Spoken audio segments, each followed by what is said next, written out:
When the ground beneath us shakes, we crave stability. When the heavens open up and rain pours down, we run for shelter. When life presents us with vagueness, with flashes of possibility, we long for mastery. It's more instinct than anything else. But could it be that that instinct that we run to like moths to a flame is leading us astray, that it doesn't have our best interests at heart? Could it be that we're so worried about protecting and maintaining an acceptable image for the world that we forget to build something internally that's worth protecting? What if that shaking is what brings down the foundations that held us back? What if that rain washes away the limits of yesterday as we evolve into something more? And what if those flashes of possibility require of us not mastery, no, not yet, but a willingness to be the fool? And what if that willingness isn't an unfortunate dead end, but a beginning? In one of his lectures at the University of Toronto, Jordan Peterson said, if you are not willing to be a fool, you can't be a master. In the cycle that is self-discovery, that is growth, we have to at some point step into an arena that's foreign to us, that we don't yet understand. We have to be willing to operate with inadequate resources, trusting that, they'll be picked up along the way. And that's a lot to take in. It's painful to know that others are going to have knowledge and skills and competencies that you won't. That you'll willingly inject yourself into the bottom of some hierarchy with nothing more than aspirations. But that willingness is your vehicle. And what's clear is that everyone wants the moon, but very few people have the courage to start constructing that spaceship. Very few have the courage to be the student. That's why our inclination is to quit when we can't snap our fingers and magically be on our way, when we can't leap past that wandering around the unknowns.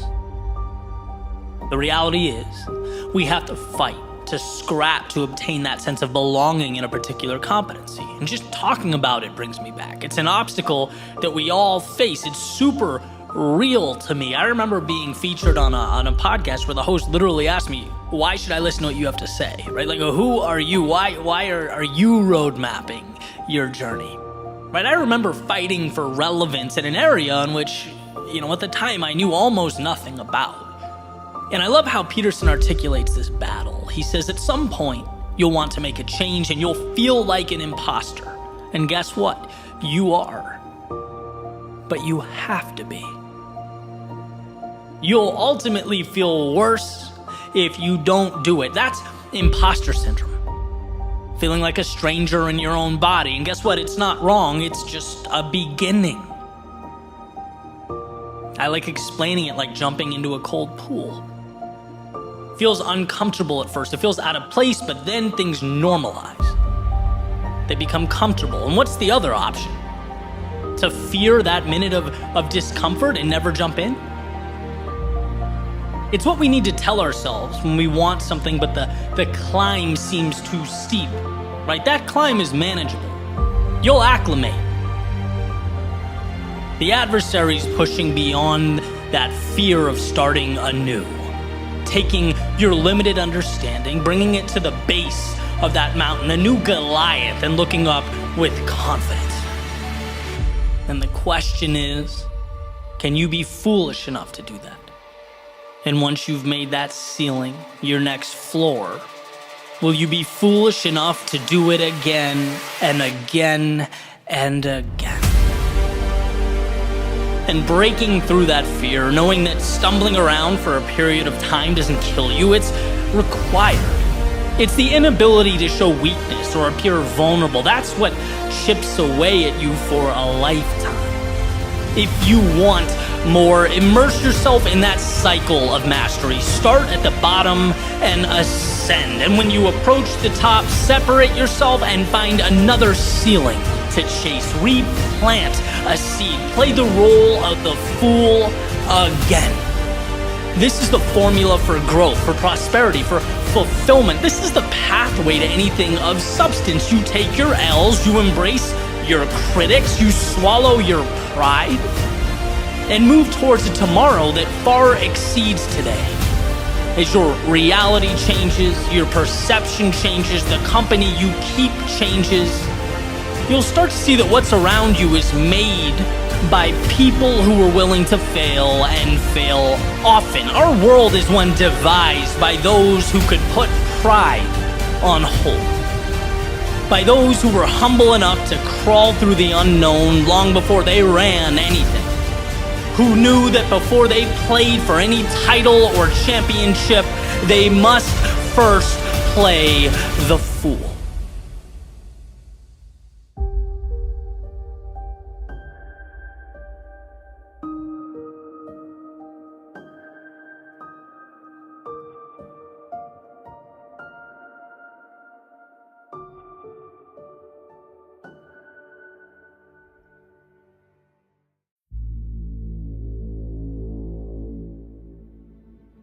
I often ask myself, what differentiates those who wish for better outcomes and those who do something about it?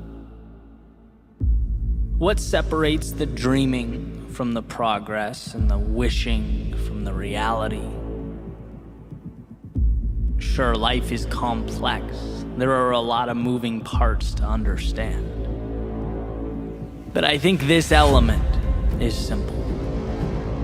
Those who build things in life are willing to not only see a reality that hasn't yet materialized, but they also understand that in a world of no, they have to be the yes. They have to believe in their ability to drive towards finish lines that no one else sees. See, meaning cannot come to fruition without that discomfort. Or as Nietzsche put it, one must still have chaos in oneself to be able to give birth to a dancing star, and that's just it. Most people see what is, most people conform, they do not create. To change something means you have to be the metaphorical eagle amongst pigeons, flying above all that, everyone, everything else, superseding the limiting beliefs that shackle others to their one-dimensional realities. But most importantly, it means you can see.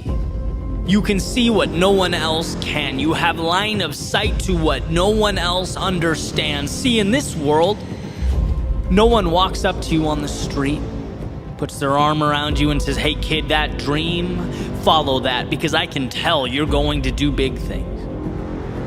No one says, "Hey, that business idea, you're going to thrive next year, I know it. That relationship, it's going to happen. That level of fitness, oh, I can see it already." Nope. People see what's right in front of them. And as it pertains to you and your world, your life, people are those pigeons. And so that leaves you with a choice. Do you accept that? Do you blend in, take the scraps you're allowed to consume, the crumbs laid out in front of you? Or do you step back and acknowledge that this is going to be tough, this is going to hurt, it's going to push me further as a person than I've ever been pushed? But you know what I get in return? That view. I get to live above the clouds with those who don't wait in line. No, they become the main attraction. They transform what is into what will be, because the world, it has a way of ensuring that we really want what we say we do. Greatness in any area of life is reserved for those willing to carry forward when most would turn back, to build a bridge to something greater when most people point out that your bridge is not connected to anything, that it's a waste of time, it's trivial, useless, irrational.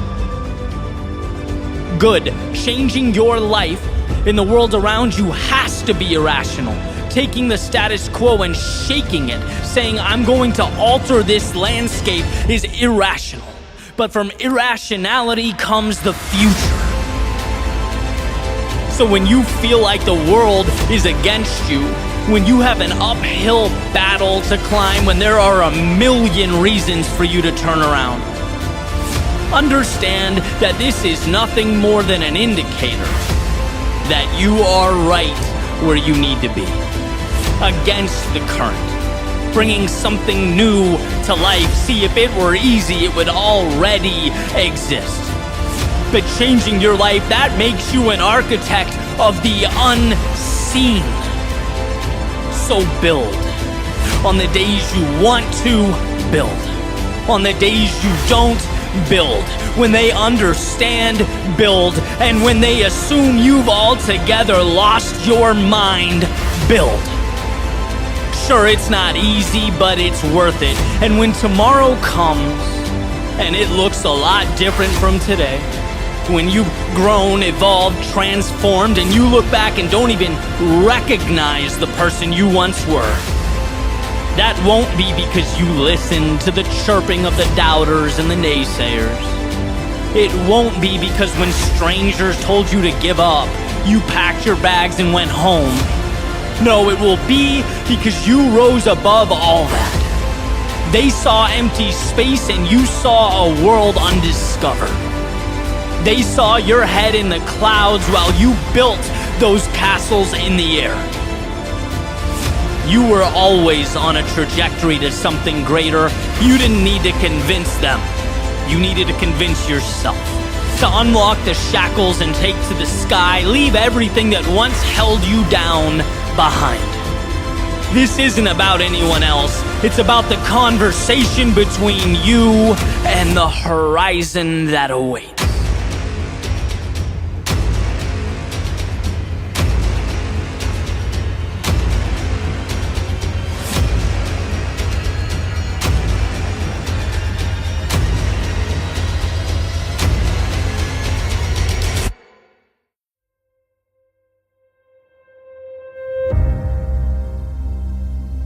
If you're lucky enough to be different, don't let go. I spend a lot of my time and energy exploring the power of perspective, how our reality is determined by how we interpret what's in front of us. How one person can look at one thing and see pain or a problem or a barrier, and another person can look at that exact same thing and see opportunity, or a future win, or a bridge to something better. And I think one of the best examples of this is how we perceive those qualities that make us unique. Those things that put us in a different category. Maybe we're a little hesitant to fully embrace because they're not common. And when it comes to that which separates us from everyone else, well, I believe we have a decision to make. I'm going to go back to Robert Frost's fork in the road, right? He says, 2 paths diverged in a wood. I took the one least traveled by, and that made all the difference. On the surface, you could easily brush this off as trivial. It's like, oh, nice, that's cute. He took the path less traveled by. But what does that mean? As it turns out, it means a lot. It means instead of burying what makes him different, he made it his battle cry. Instead of slipping under the radar and sneaking through life like so many of us do, he signed the dotted line for the pain of being a beginner, the struggle of being uncertain, the discipline and sometimes torturous road that is turning a passion into excellence, trading peace of mind for the pursuit of meaning in life. Exploring what makes you unique, it takes courage. And in that message, he chooses courage. Because it's not just that you're alone. Taking that path means every step of the way, your mind screams at you reminders that you're alone. It's not just fighting traffic patterns, it's fighting your DNA. It's resisting that impulse to please sit down, shut up, and blend in. So is it a trivial decision? I'd say not really. Maybe even the most important decision you can make. Because I promise you it's not your commonality with those around you that will bring fulfillment, that will leave a mark on your life and the world that surrounds you. No, it's that thing that's unequivocally you, that's a little out there, that's somewhat strange, that you don't know why, but its gravitational force pulls and pulls and pulls. A tug of war, where one side begs you to just relax, conform, do less, begs you to never be laughed at or criticized, to take the easy road. Then you have the other side, poking, prodding, asking you, hey, yeah, but what if? What if you sacrificed the comfort of right now? What if you explored? What if you took that which you love and you ran with it? What if you worked for a delayed payday? What if for a moment in time, when people ask you what the plan is, you have to look back and say, you know what, I'm not quite sure what I'm building, but I'll keep pivoting until it's so clear you can see it from the moon. Those are the paths that pull us apart. And every time I've lost my way, it's because I've doubted my unique path. And I mean that every time. It's when I become impatient with the journey or look around and see someone else winning in a different arena using different methods, different strategies, see the latest trends and success formulas. Hey man, I want part of that, right? I'm human. I want to win. I want to succeed. But just like a little opening is enough to let in the outside water that sinks the boat, well, a little bit of doubt is enough to derail your process. A process that you have to believe in, protect, nurture. A process that I've come to separate into two pieces. Number one, believing that the exploration of that thing that makes you unique, it's valuable. That your abilities mean something. They're not inconsequential. They're not stupid or trivial or unnecessary. If it means something to you, it will most certainly mean something to others. And you bringing it to life not only helps yourself evolve, grow, flourish, it helps the world.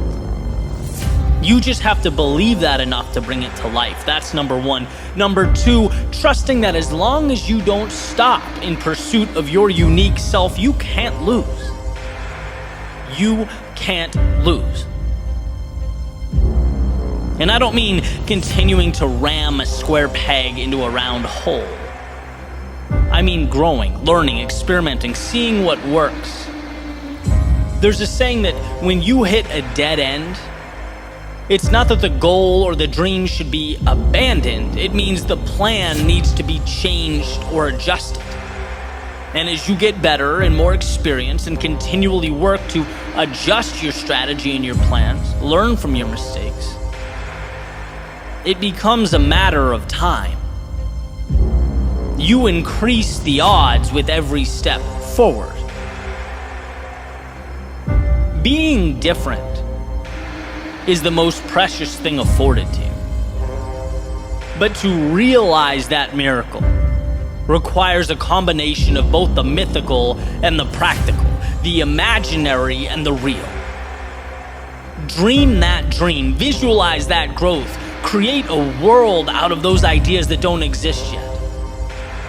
But also understand that the conversion process from dream to reality is a practical one.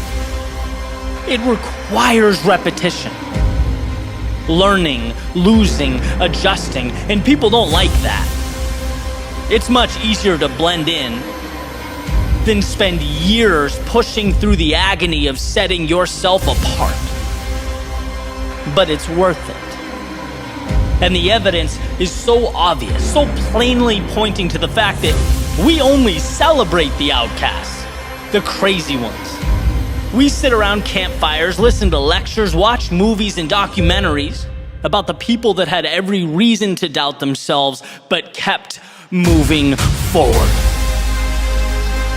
About the people who could have swept their unique abilities under the rug, but instead used them as their foundation for everything. Not being distracted by what's popular or how anyone else lives or operates. Not seeking to be anyone but themselves, knowing that that is enough. Knowing it's the seed to something precious. The only question is, will you provide the right conditions and nourishment for that little seed to grow? Will you do what so few people have the courage to do? Let their authentic selves shine through. Let who they are emerge. Emerson has a quote. He says, "To be yourself in a world that's constantly trying to make you something else is the greatest accomplishment." He goes on to say, "My life should be unique. It should be an alms, a battle, a conquest, a medicine." And see, perpetual happiness is a fool's errand. No, life is full of trials and tribulations and ups and downs. But fulfillment comes from that quest for meaning, for more, for building something, for creating your unique self, a process, a pursuit that must be chiseled from stone. It's never given or provided. It has to be found. Take it. And as Emerson beautifully implies, now is the time. The question is, what are you going to make with this once-in-a-lifetime opportunity? What will you make of the possibilities that only you know, only you understand, that only you can bring to life? Never doubt yourself, or your gifts, or the things that set you apart. You don't need everyone else to believe in them. You just need to convince yourself. Everything else, it falls right into place.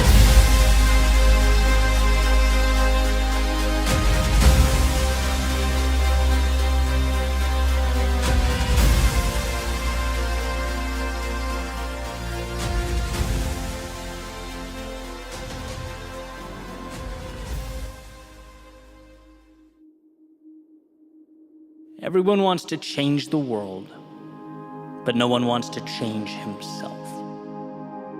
This was written by Leo Tolstoy in reference to people's proclivity to point out at the world and project blame rather than to point in at themselves and ask, why? What can I do? Right? How can I be better? Which, when you think about it, is basically a shark forfeiting its bite. Right? Or a bird giving up its wings. Our personal agency is without a doubt our superpower.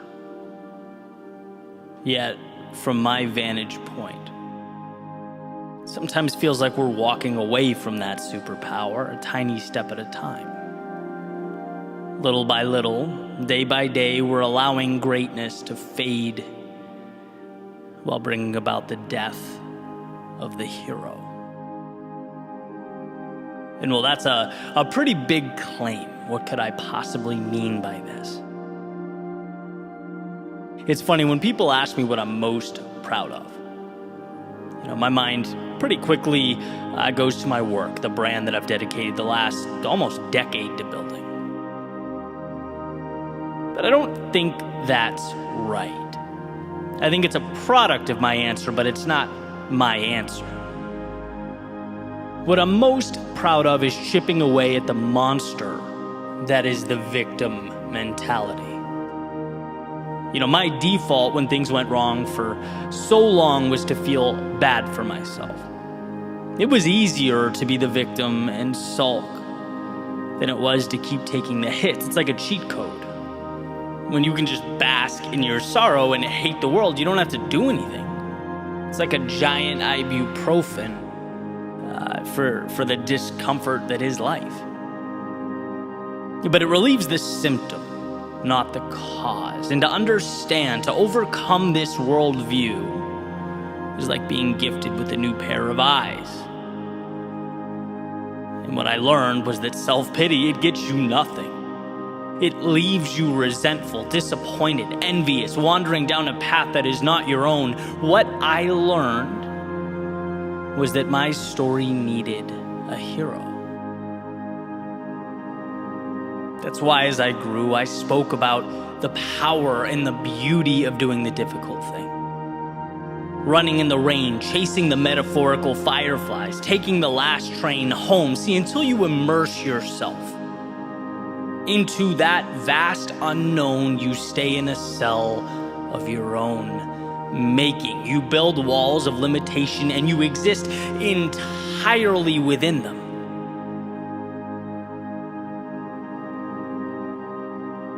And as time has progressed,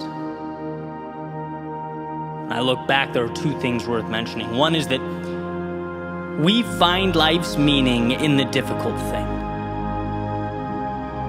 And two, there is a fundamental misunderstanding and even from time to time contempt for what the difficult thing means, for those who speak of the difficult thing as though hard truths are in some way inconsiderate. Like diverging from the comfort of one's feelings implies a lack of empathy. But that's wrong. If you love someone, if you care about someone, if you care about yourself, you say what is true. And what is true is that the shelter and the temporary comfort of victimhood is a high not worth the withdrawal, not worth the suffering.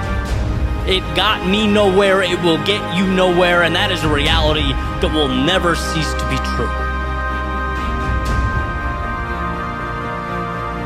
We live in a world that's been shaped entirely by those who found the courage to do the difficult thing.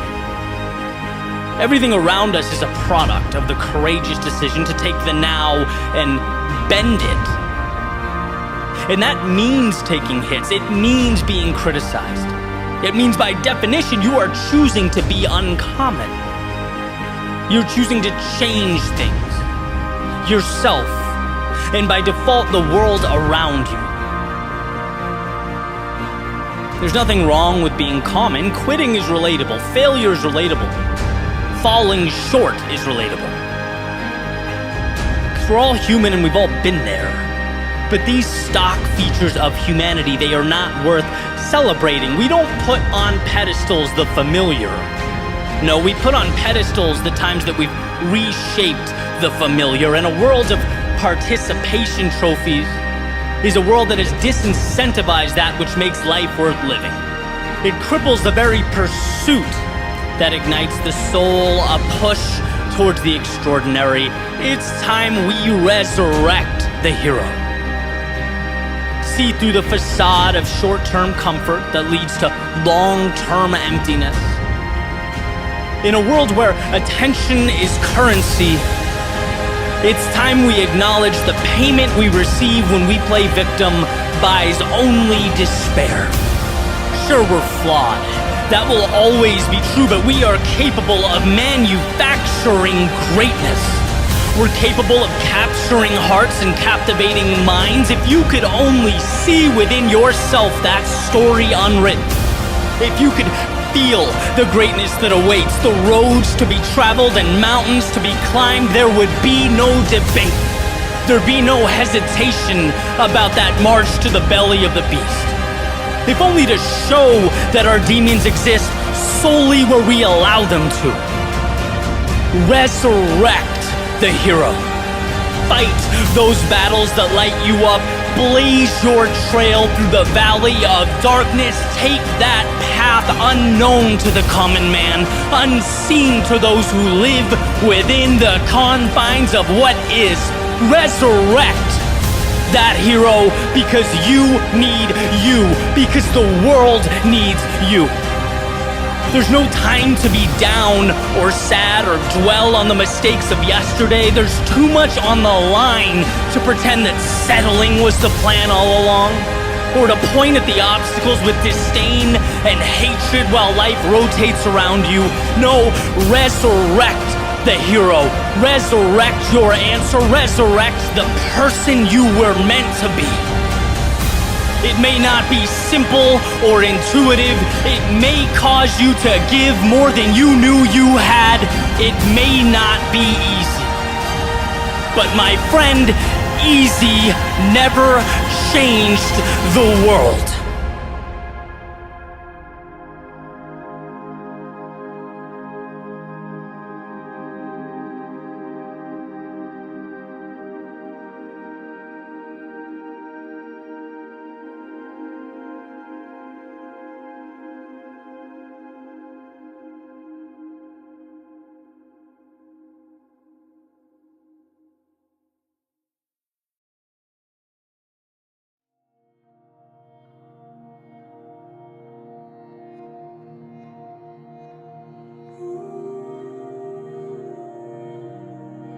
That thing that gives you butterflies, that lights you up, that world you see when you close your eyes, chase that with all of your soul. Chase it.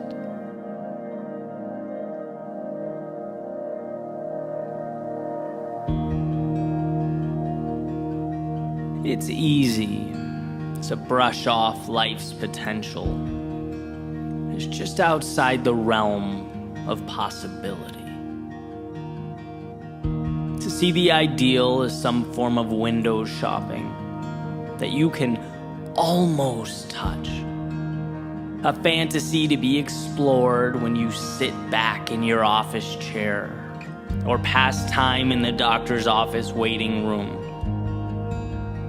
But I think these aspirations mean more than that. Not distractions, but a North Star. Not a diversion, but the path. And by the way, I'm not naive about this pursuit and all that it entails, the truth behind it. I'd never advocate that what's possible or meant to be is somehow easy. In fact, I'd argue the only way something is meant to be is if you're willing to commit to the difficulty in bringing it to life. Otherwise, it wasn't meant to be anything but a missed opportunity. Because it surely will be a difficult road. And here's what we come to learn: everything of value is difficult. In an attempt to oversimplify, I often break life down into the easy thing versus the difficult but meaningful thing. And in some ways, sure, that's true. But I can also honestly say it would have been more difficult for me to have stayed where I was, not moved at all, to not have pursued what I believed in. It would have been more difficult thinking about that life I could have lived, the doors that could have opened, and that's just it. Life is about choosing your difficult. The difficult you seek out intentionally, or the difficult you come and let take control, render you helpless. And I think when we find ourselves in routines, or we've built for ourselves a world we know we don't want to live in anymore, or we've outgrown, it's not that the current is real and the future is not. It's that we, somewhere along the way, decided to face the wrong opponent. Some adversaries make us stronger. They force us to be more, to grow. Other adversaries or opponents, they sit back and they let us defeat ourselves, and that's what we don't want. See, when the world knocks you down, You get to rise again. Wiser, tougher, stronger. But when you keep yourself down, well, there's nothing to be gained from that. Those two opponents, they are not the same. I reference my speaking career because for me, it's where that transformation is most evident. It's where it all began. My opponent was very much me. Avoiding opportunities, hiding from failure. I didn't give life a chance to knock me down. And so it didn't. How could it? I'd already placed myself in chains. And because of that, guess what? I stayed the same. I couldn't evolve. My ideal future was an idea that would briefly entertain me from time to time and move right on. It wasn't until I found the courage to switch my opponents. From myself to the world, I let life humble me. I gave talks where I was nervous and had cold feet. Keynotes where my delivery was mediocre at best, where I barely got by. But with these battles came metaphorical riches, came that trust that had to be manufactured, that confidence that had to be earned. When I got out of my own way, I was able to let the trials and tribulations of life create a new foundation for me to stand on, to redefine reality. And the good news is that anyone can do that. Anyone can ask that question. Is something external in my way right now that I need to figure out, that I need to solve? Or am I in my own way? Am I not even giving myself a shot? Have I settled for right now as truth? When right now is just the less ideal difficult. When I was little, playing action figures with my buddy up the street, we used to think it was cool to see around corners, to see through walls, to know what was coming before it arrived, right? For action figures, absolutely. In superhero movies, why not? But in the journey through life, you don't need to see around corners. In fact, it's counterproductive because it is the interaction with the unknown that matters. It's adjusting amidst life's uncertainty that comes to make you who you are, transforms you and your reality.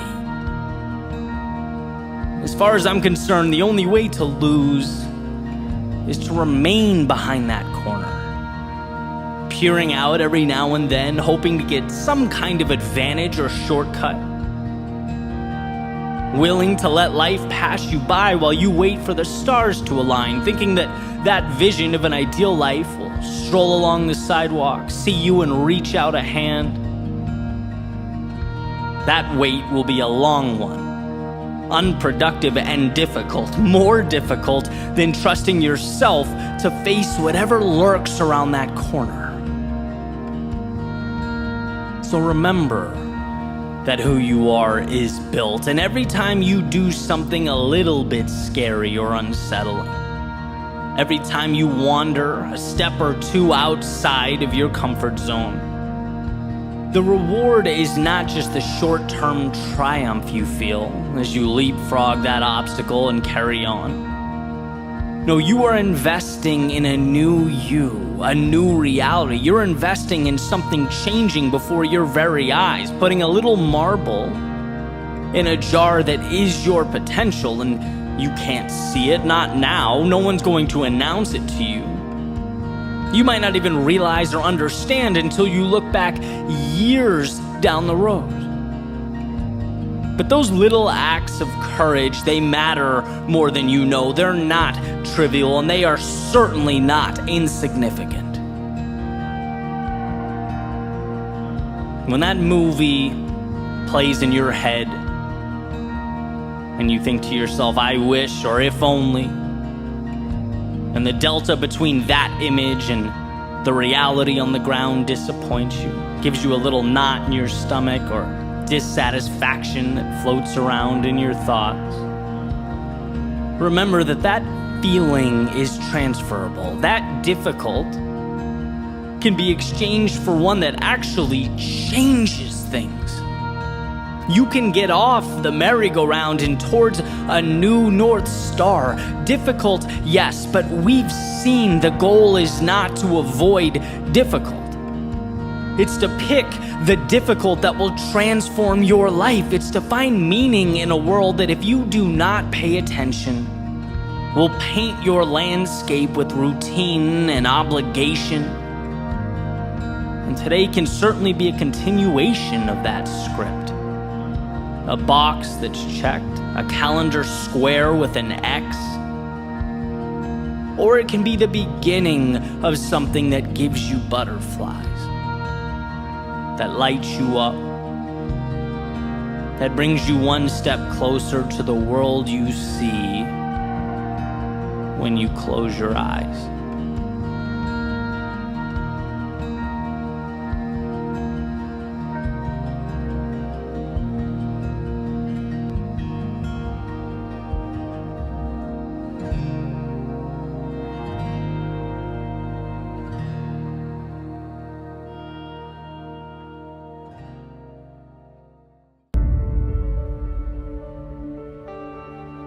There's a quote from George Eliot that states, "It's never too late to be what you might have been."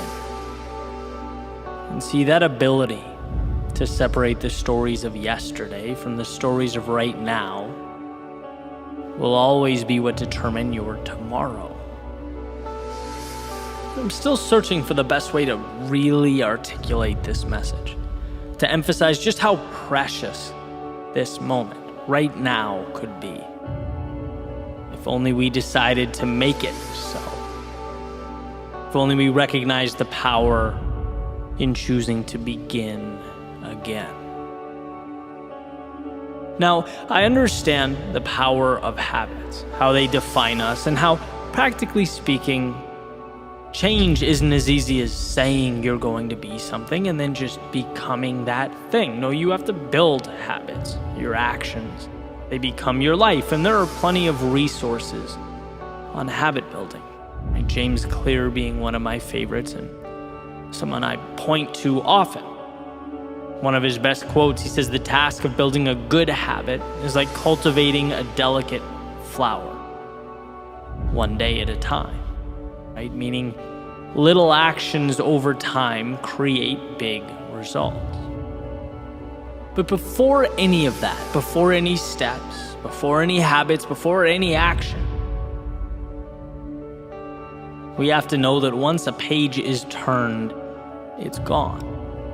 It becomes data to guide your next decision, and that's all. It's understanding that yesterday is not you.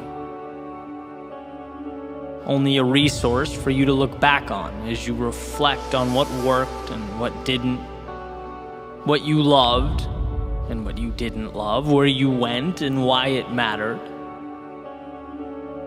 But you're not yesterday's losses or mistakes or tragedies. Just like today's weather is ultimately independent from yesterday's. Sure, they may follow the same patterns, same rules, same guidelines. And that's great. That's how we get the data that allows us to look back and calculate what's best for us. But ultimately, today is a new day.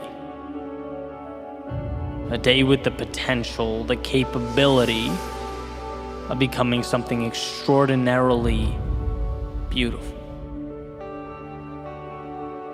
And we may think, okay, right, I get it. Sure, I can become something new. All right, let's go. The question is, do you really believe it? Do you really understand how malleable you are? How you can bend and fold and shape yourself into something new? Because the second you get that quick blast of motivation, right, that tiny bit of courage, and dip your toe in the water, what happens? Life says, not so fast.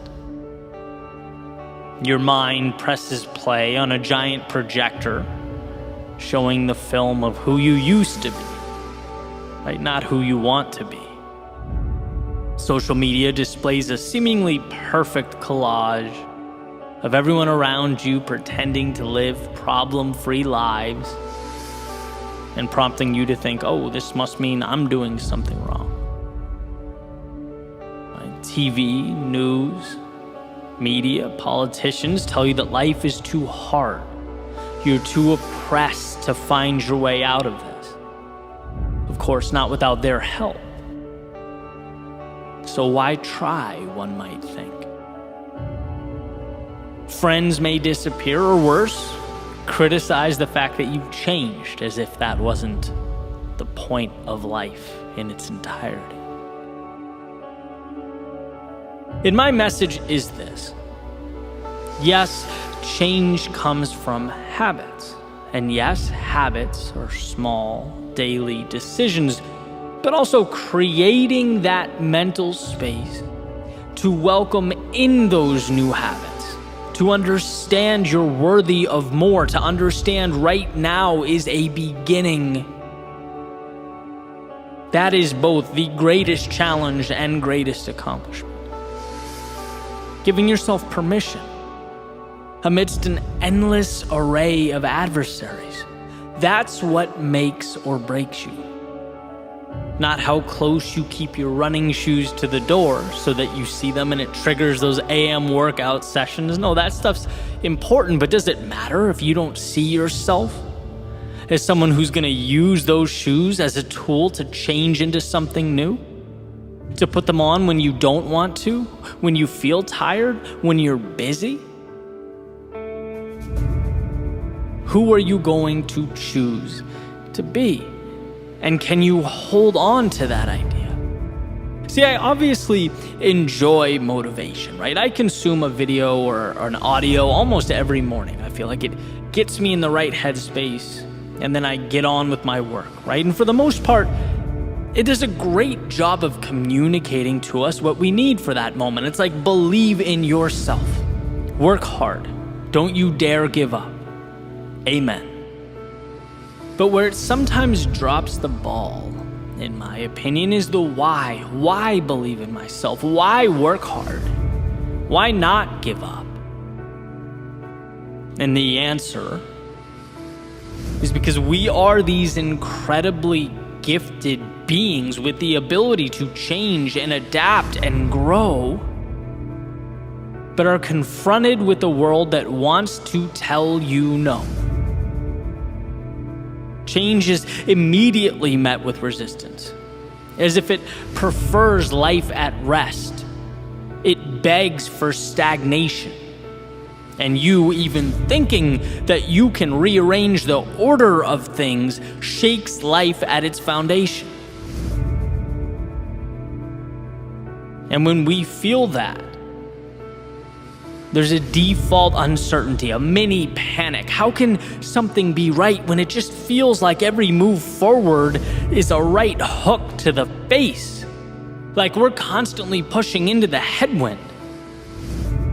I'll never forget, it was almost 2 years into my journey as a speechwriter, a YouTuber, a content creator, right? 2 years since I left my job. And I felt guilty taking an afternoon jog. It felt like a luxury I wasn't entitled to.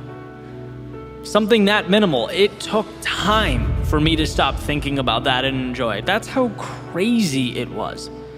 Something so tiny and insignificant. Now imagine the weight of the big things. With change, the hard thing is the right thing. That's a tough idea to put our hands around, to hold, to embrace. What we least want to do is so often what we need. But as Campbell says, the cave we fear holds the treasure we seek. As Peterson says, the dragon protects the gold. Jim Rohn, the winters of life give way to the springs and the summers. Nietzsche said there's no beautiful surface without a terrible depth. To become who we might be hurts. And I'm not sure why it has to be this way. Perhaps a test to weed out those who don't really want it. Or maybe it's what we learn when we leave the pieces of ourselves we no longer want behind. Or maybe it's because without that fight, without that suffering, evolution just wouldn't mean as much. But the climb, it creates the view. Regardless the reason, I hope the point comes through and it comes through loud and clear, and not just now as your alarm clock goes off and you're looking for that extra push to get up, but tomorrow, in the morning after that, when things become a little bit harder and the finish line feels a little less real, a little less visible. The person you hope to become is as real as the present moment. It's as real when you're excited and motivated as it is when you're discouraged and down. But look around you and understand that it's counterintuitive. As crazy, as frustrating as it might be, the discomfort and uncertainty does not mean you are lost or you've wandered too far. It means you're right where you need to be. It's the little price to be paid every day for monumental change. So as you look out your front door, know that more does exist. Know that it will demand more of you than you've ever given, and know that you are capable of not only meeting but exceeding those demands, and that it will be the most rewarding, incredible, meaningful journey of your life.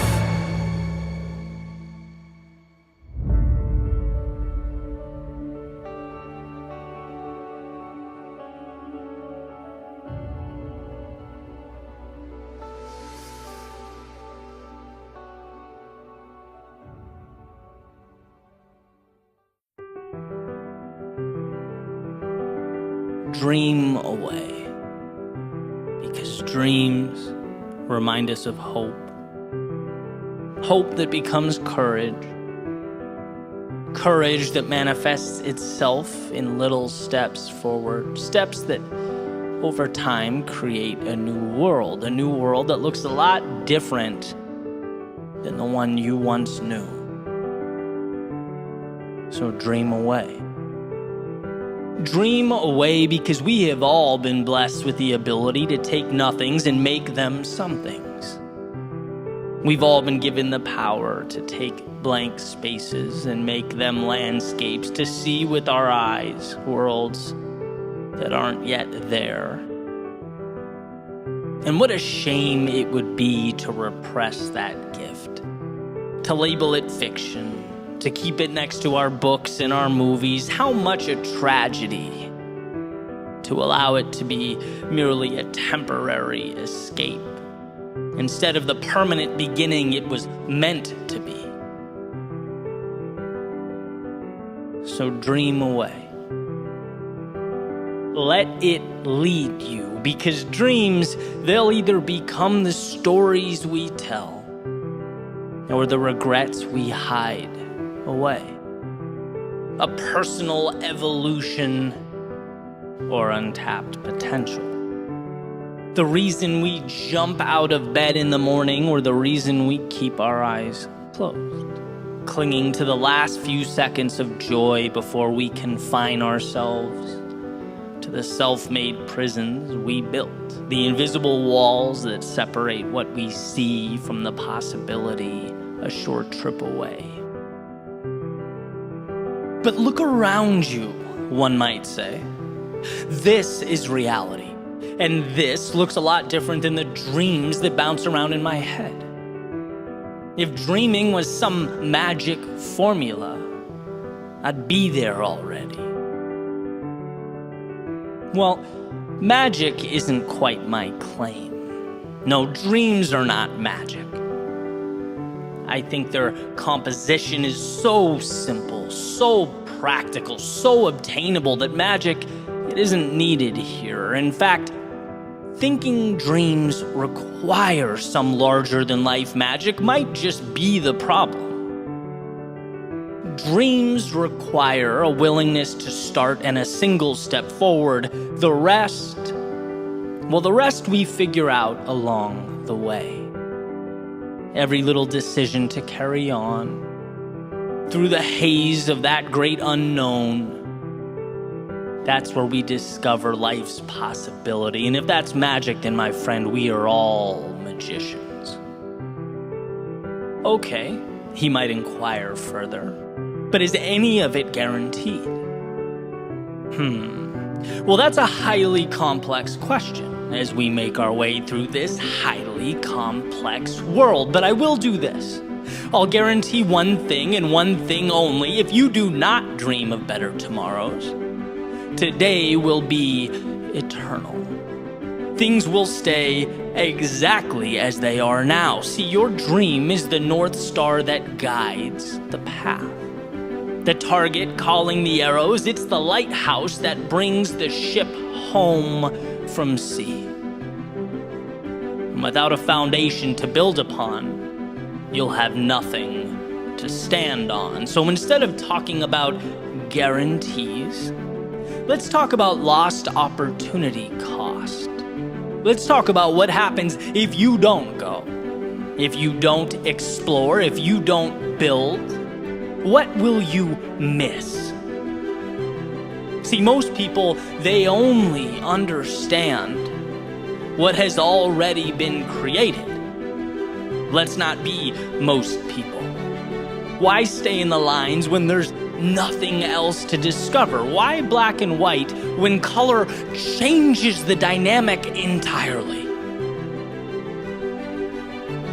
The greatest enemy of possibility, of potential, is one's need for certainty. It's the person who talks about something more but knows something more will remain an afterthought.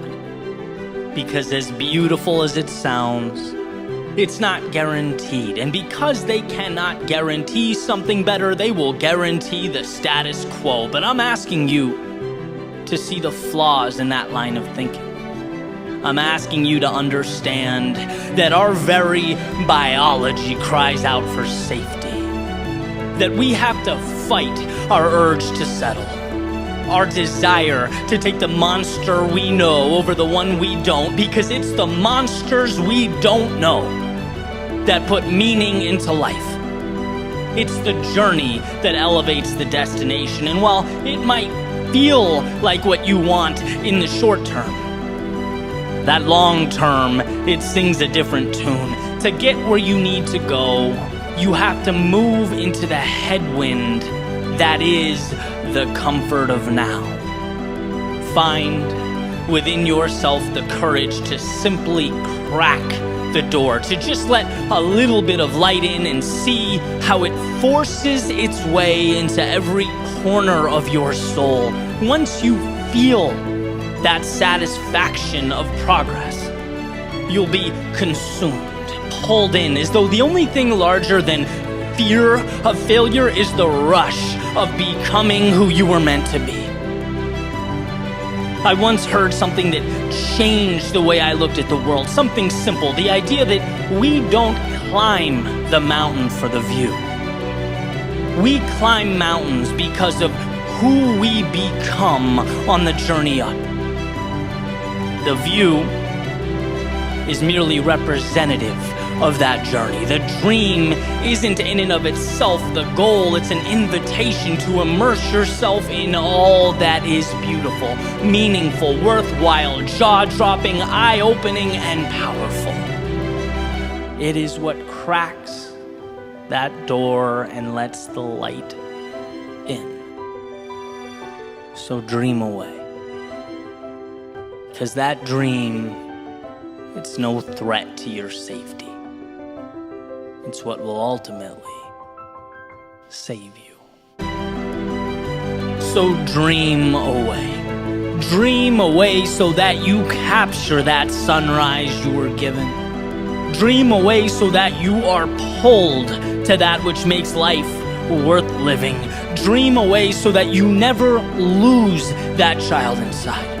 So that you don't leave the adventure on the table and keep your ideal existence on the shelf. Dream away so that you see the abundance that surrounds us. the hope within us, and the future that calls us for yourself.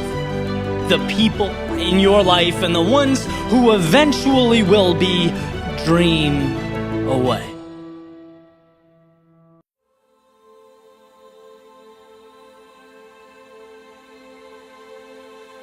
What if I told you that you already know what must be done?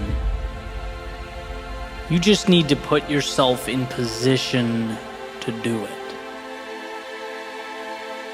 You need to unlearn the rules that crippled you, the ideas that confined you. We are in constant pursuit of the thing that will magically right all our wrongs, the answer that will give us something we've never had. No, everything you need, you have now. You just need to allow it to flourish. Declutter. Simplify. Remove all that unnecessary stuff and walk your path.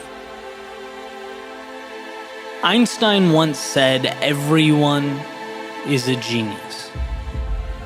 But if you judge a fish by its ability to climb a tree, it will live its whole life believing that it is stupid." And what's great about this is the idea that who we are is not found. It's acknowledged. It's accepted. And I think in our world, there are so many fish, as Einstein says, trying to climb trees that it creates a sense of learned helplessness. We are judging ourselves using the wrong metrics.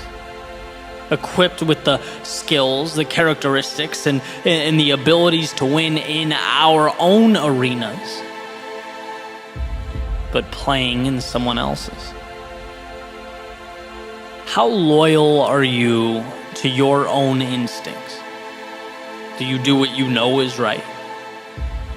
Or what you feel obligated to pursue? When was the last time you listened to you?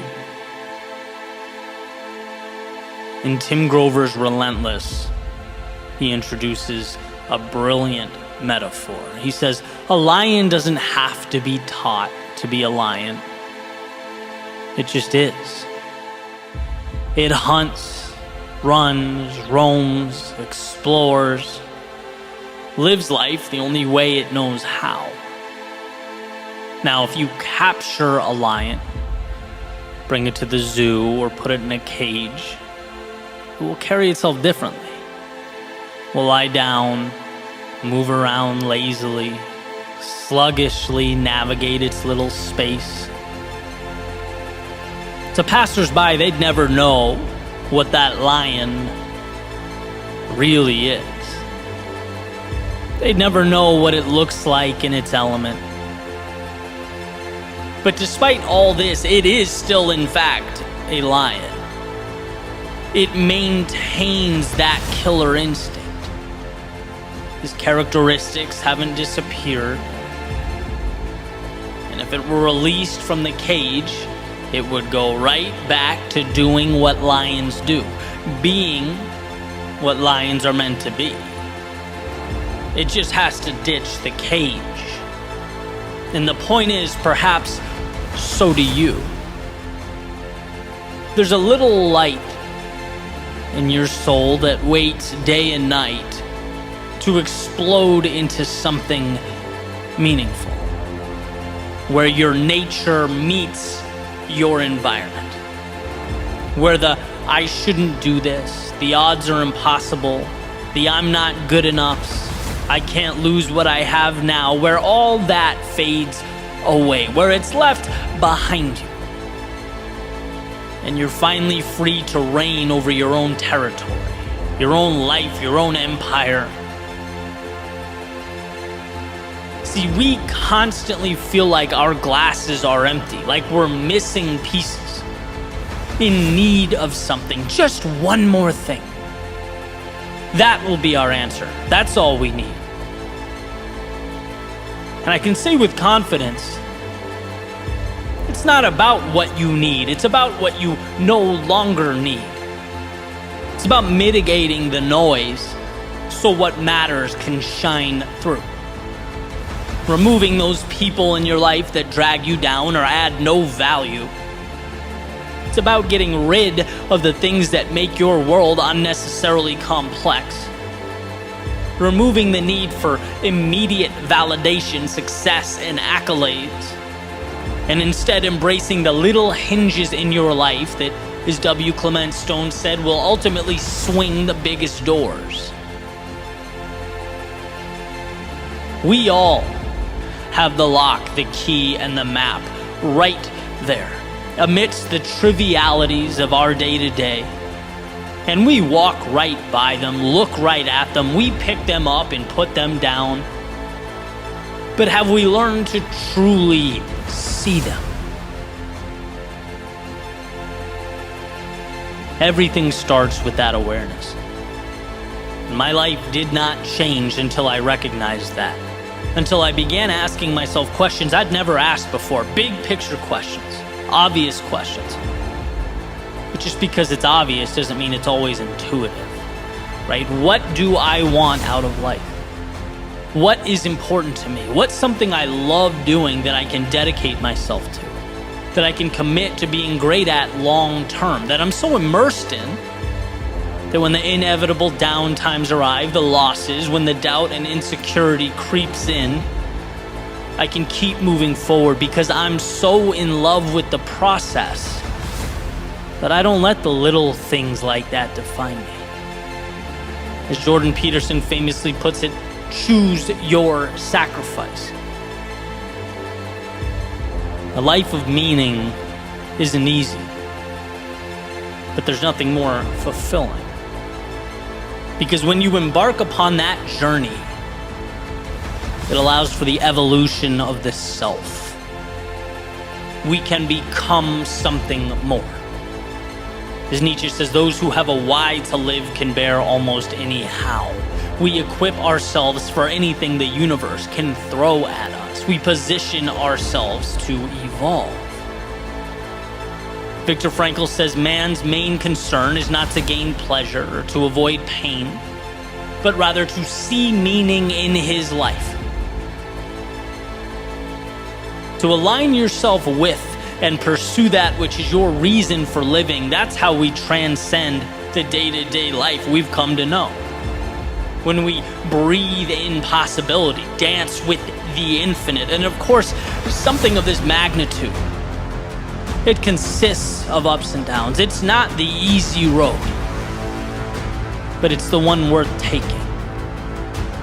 Our metaphorical lion doesn't succeed every time he's prowling for food, but he doesn't roll over and die.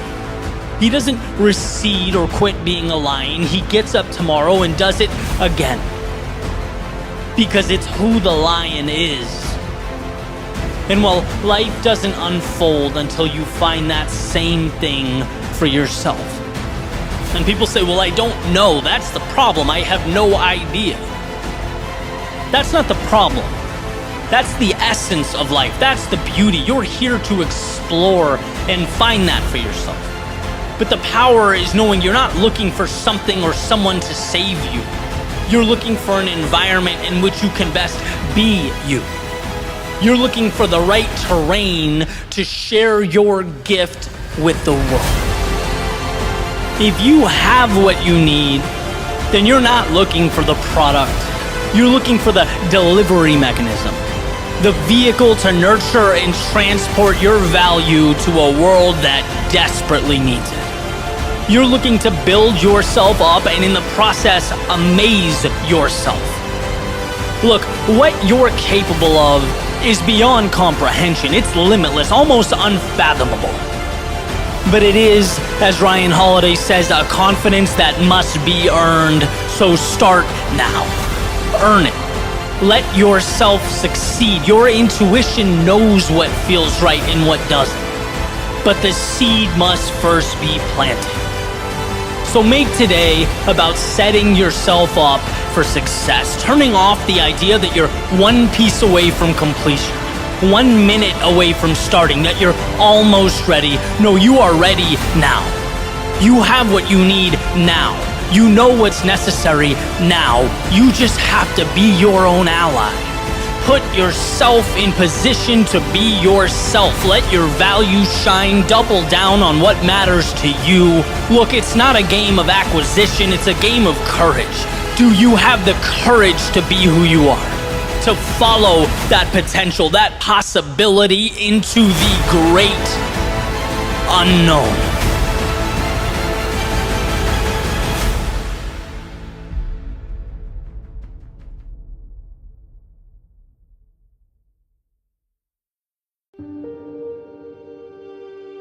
This moment is a collage of your past.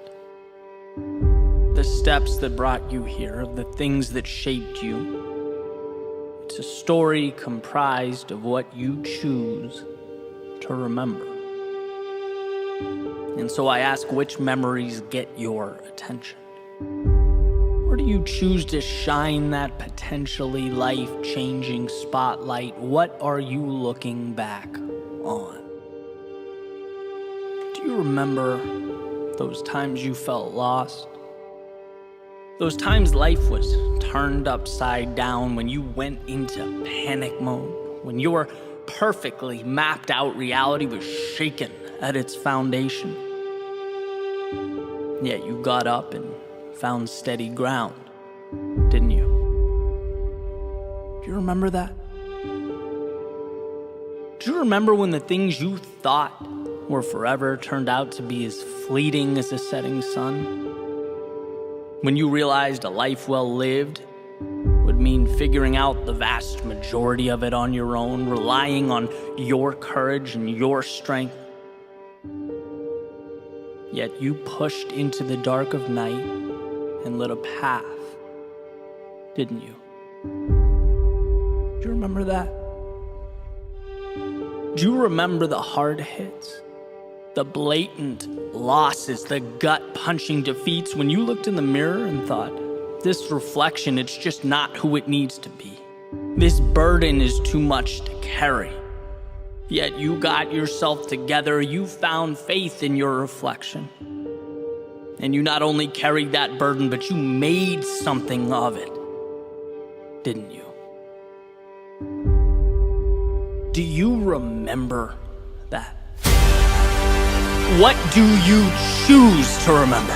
And I'm not talking imagine or create or bring to life. No, which truths are you letting in? How quickly we forget who we are, how fleeting the recollection of our strength. See, if you take a single step back and examine, you'll see a breathtaking sample size of the demons already defeated. The mountains already climbed, the dragons already slayed, and you stand here now, afraid and unsure, as if you haven't already fought through the depths of hell, as if you haven't already proven to yourself that you've been there, as if this moment is new to you. You have what you need. And that's not the law of attraction or conjecture or hopeful thinking. It's remembering what you know in your soul to be true. You are made for this road laid out before you.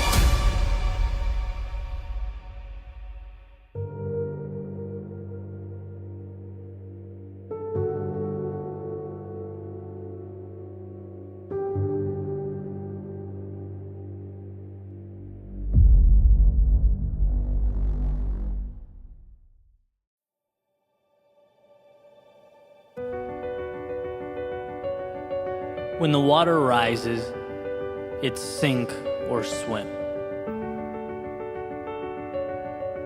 We pick up certain truths as we make our way through life. Realizations, little awakenings, patterns that allow us to map the things around us so that we can navigate this crazy place. And here's one such realization for my own journey. When you pursue your best, you live your best life. Your best is a North Star to guide you, a bar, line, or benchmark that's always moving, a reminder that you can always do more and be more. A reminder that life tomorrow can always be different than life today. To pursue your best, in my opinion, is synonymous with capturing all that is good in this world. Capitalizing on potential is to utilize those resources in need of an architect. That pen in need of a poet, brush in need of a painter, story in need of a writer, or populace in need of a leader. It's a pursuit that not only supplements our existence here on earth. No, I believe it is, in and of itself, why we are here on earth. But like every ideal, pragmatism seems to get in the way. Meaning, well, life is more difficult in execution than it looks on paper.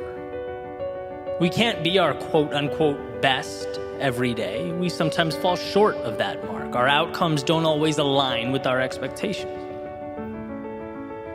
The perpetual journey to one's best is neither straight nor without discomfort.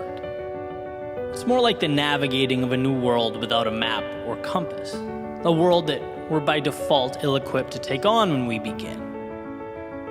And I believe that 99% of success is reliant upon the willingness to move into that great unknown and allowing adversity to shape us.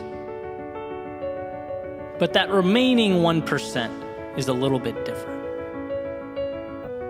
That 1% is when we see what we've never seen, do what we've never done.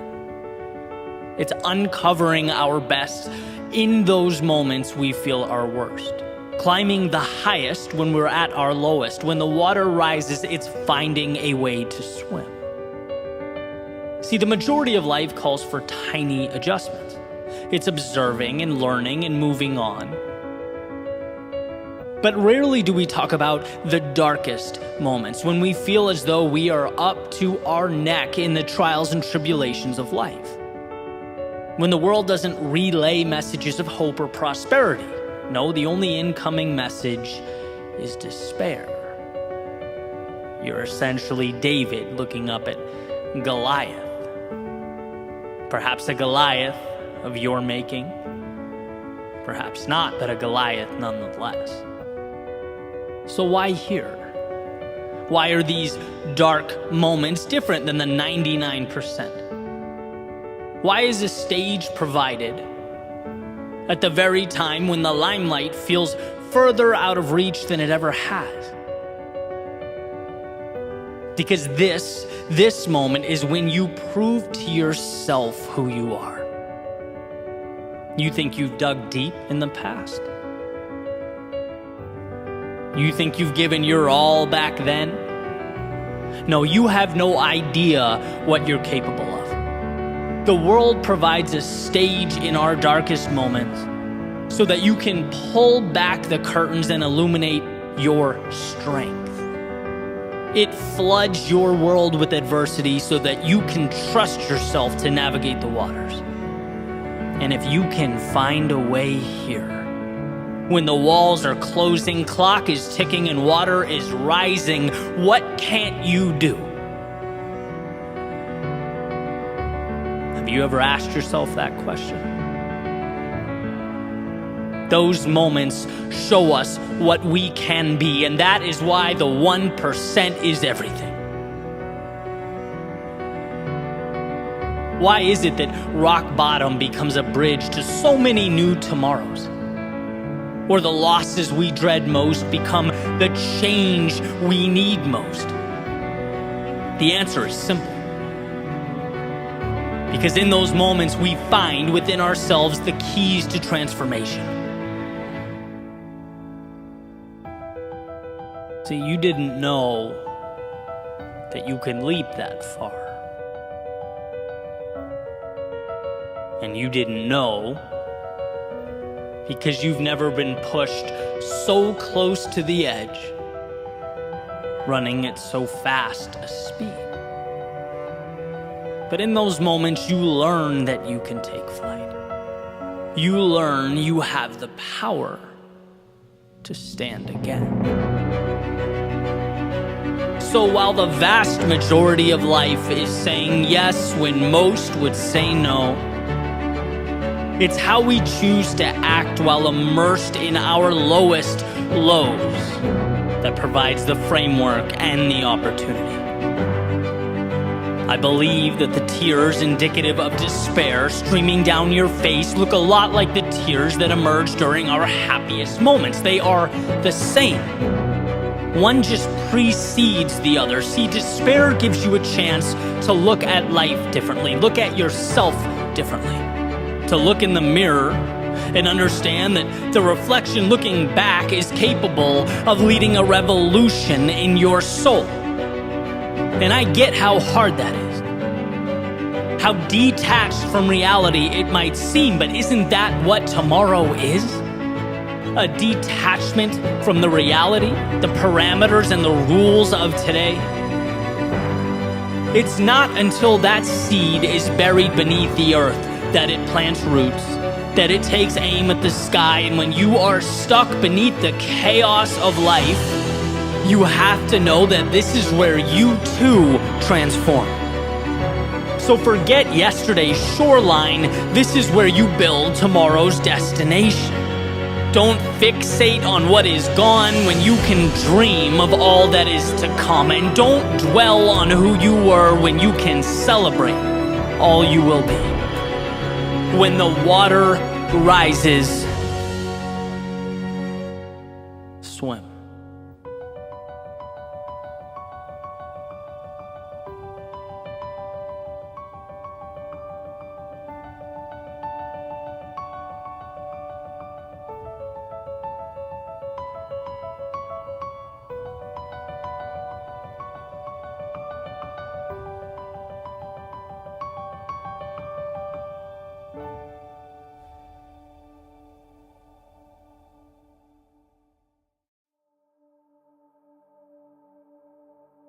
One of life's greatest lessons is that yesterday is only as powerful as we allow it to be.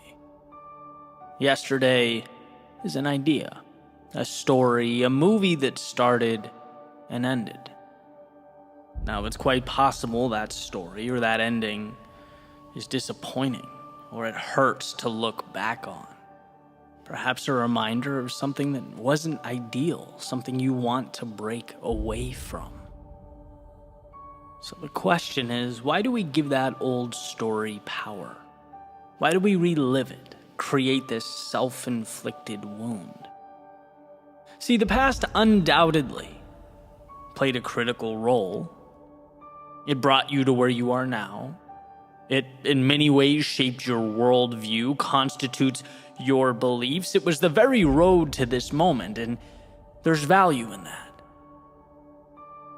But imagine this scenario.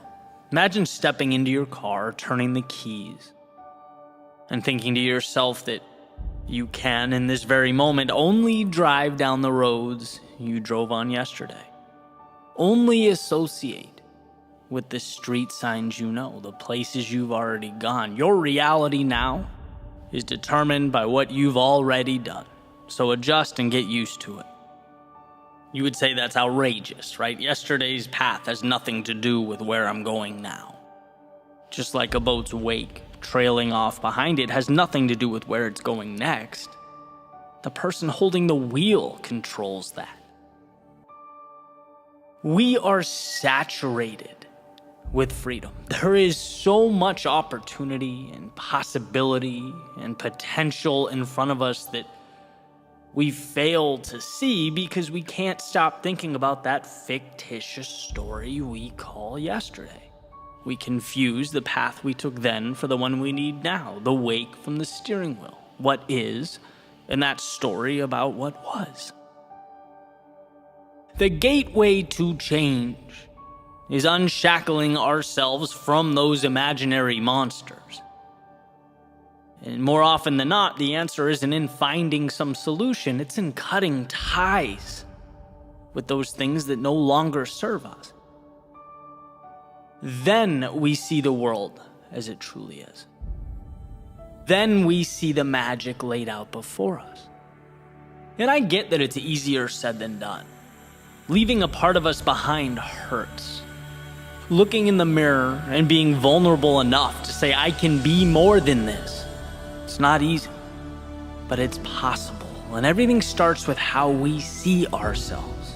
And when we remain captives to the past, everything about who we think ourselves to be is outdated. We're neglecting one of our superpowers, the perpetual ability to restart. And one of the most important conversations I've ever had was on this topic.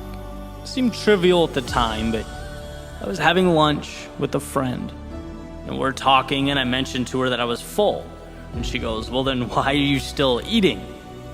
And I'm like, because I paid for it, right? I wanted to get my money's worth. And she says in a very, pragmatic way, Eddie, just because you paid for it doesn't mean you need to eat it, right? It's a sunk cost. Why don't you move on? And the whole thing seems silly, right? It's like, yeah, if you're not hungry, don't eat.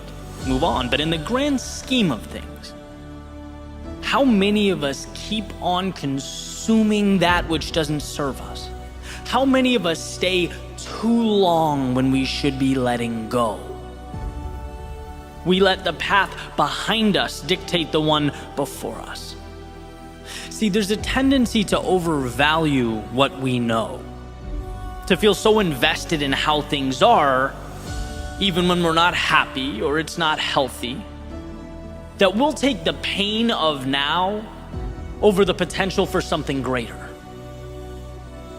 And that's precisely why the unknown is so terrifying. It's not concrete. It's a world unsettled, and man, do we hate being unsettled.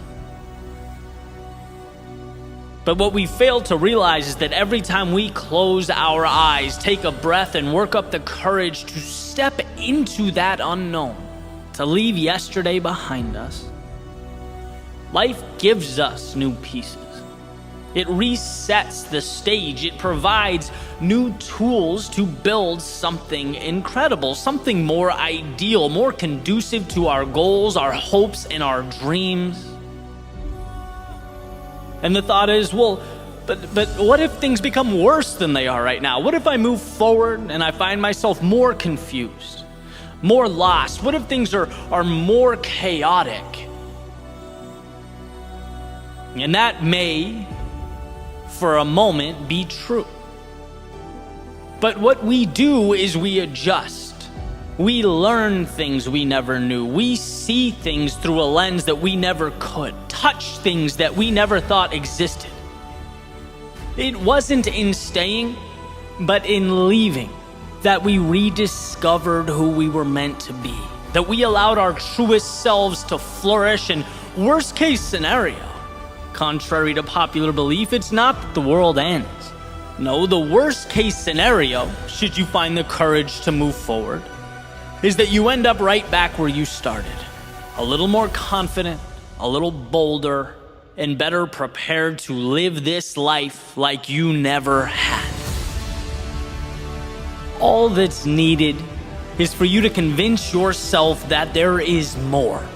You just need to taste the fruit, step into the sunlight. That's the difference between reality and the story in your head. Reality is that this world has for you everything you need to change, to grow, explore, build a life that means something. It has the support structures and the resources for you to pull yourself back up every time you fall. To say, okay, that hurt, but now let's try a different angle. There is undoubtedly what you need. And the question is never whether the X on that treasure map exists. Trust me, it's there.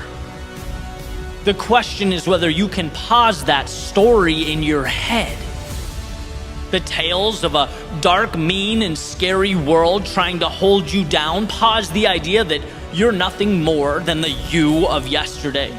You're nothing more than how people knew you to be. Pause the idea that you're nothing without that job title or that relationship. Pause the idea that you need him or her or them in your life. Every day you wake up, you are a blank canvas. Who cares about yesterday? What do you want to paint now? When you walk out your front door, where do you want to go now? Step outside that circle of familiarity. See how artificial and in some cases ridiculous these boundaries are that we place around ourselves. Life is an invitation, not a set of requirements. And when you free yourself of that, not only will you feel like someone new, not only will you experience life as it was meant to be experienced, but you'll see that this world will conform to your new definition. This world wants to support you. It wants to lift you up. And yeah, it may be challenging and strenuous. It may force you to work harder and be braver than you've ever been. But it is, at the end of the day, your ally. You just have to see your future self before it materializes, when no one else gets it. So move on from all that does not serve you. Break away from the old rules, regulations, and guidelines. Maybe you exhausted time and energy into creating this reality. Maybe it feels like a monumental piece of your identity. Maybe right now is the only security you have. Fine. But my hope is that you can respect it and walk away. See it as the sunken cost that it is. Just because you paid to get there doesn't mean you need to keep paying to make wrong decisions. Just because it took your time doesn't mean it's entitled to keep stealing your time. Just because it's part of your identity now doesn't mean it must be tomorrow. Just because it creates security doesn't mean it's right. Jails and steel bars are also incredibly secure. No, today we are breaking free, leaving the past in the past and setting our sights on the horizon. Today is the end of yesterday and the beginning of the rest of your life.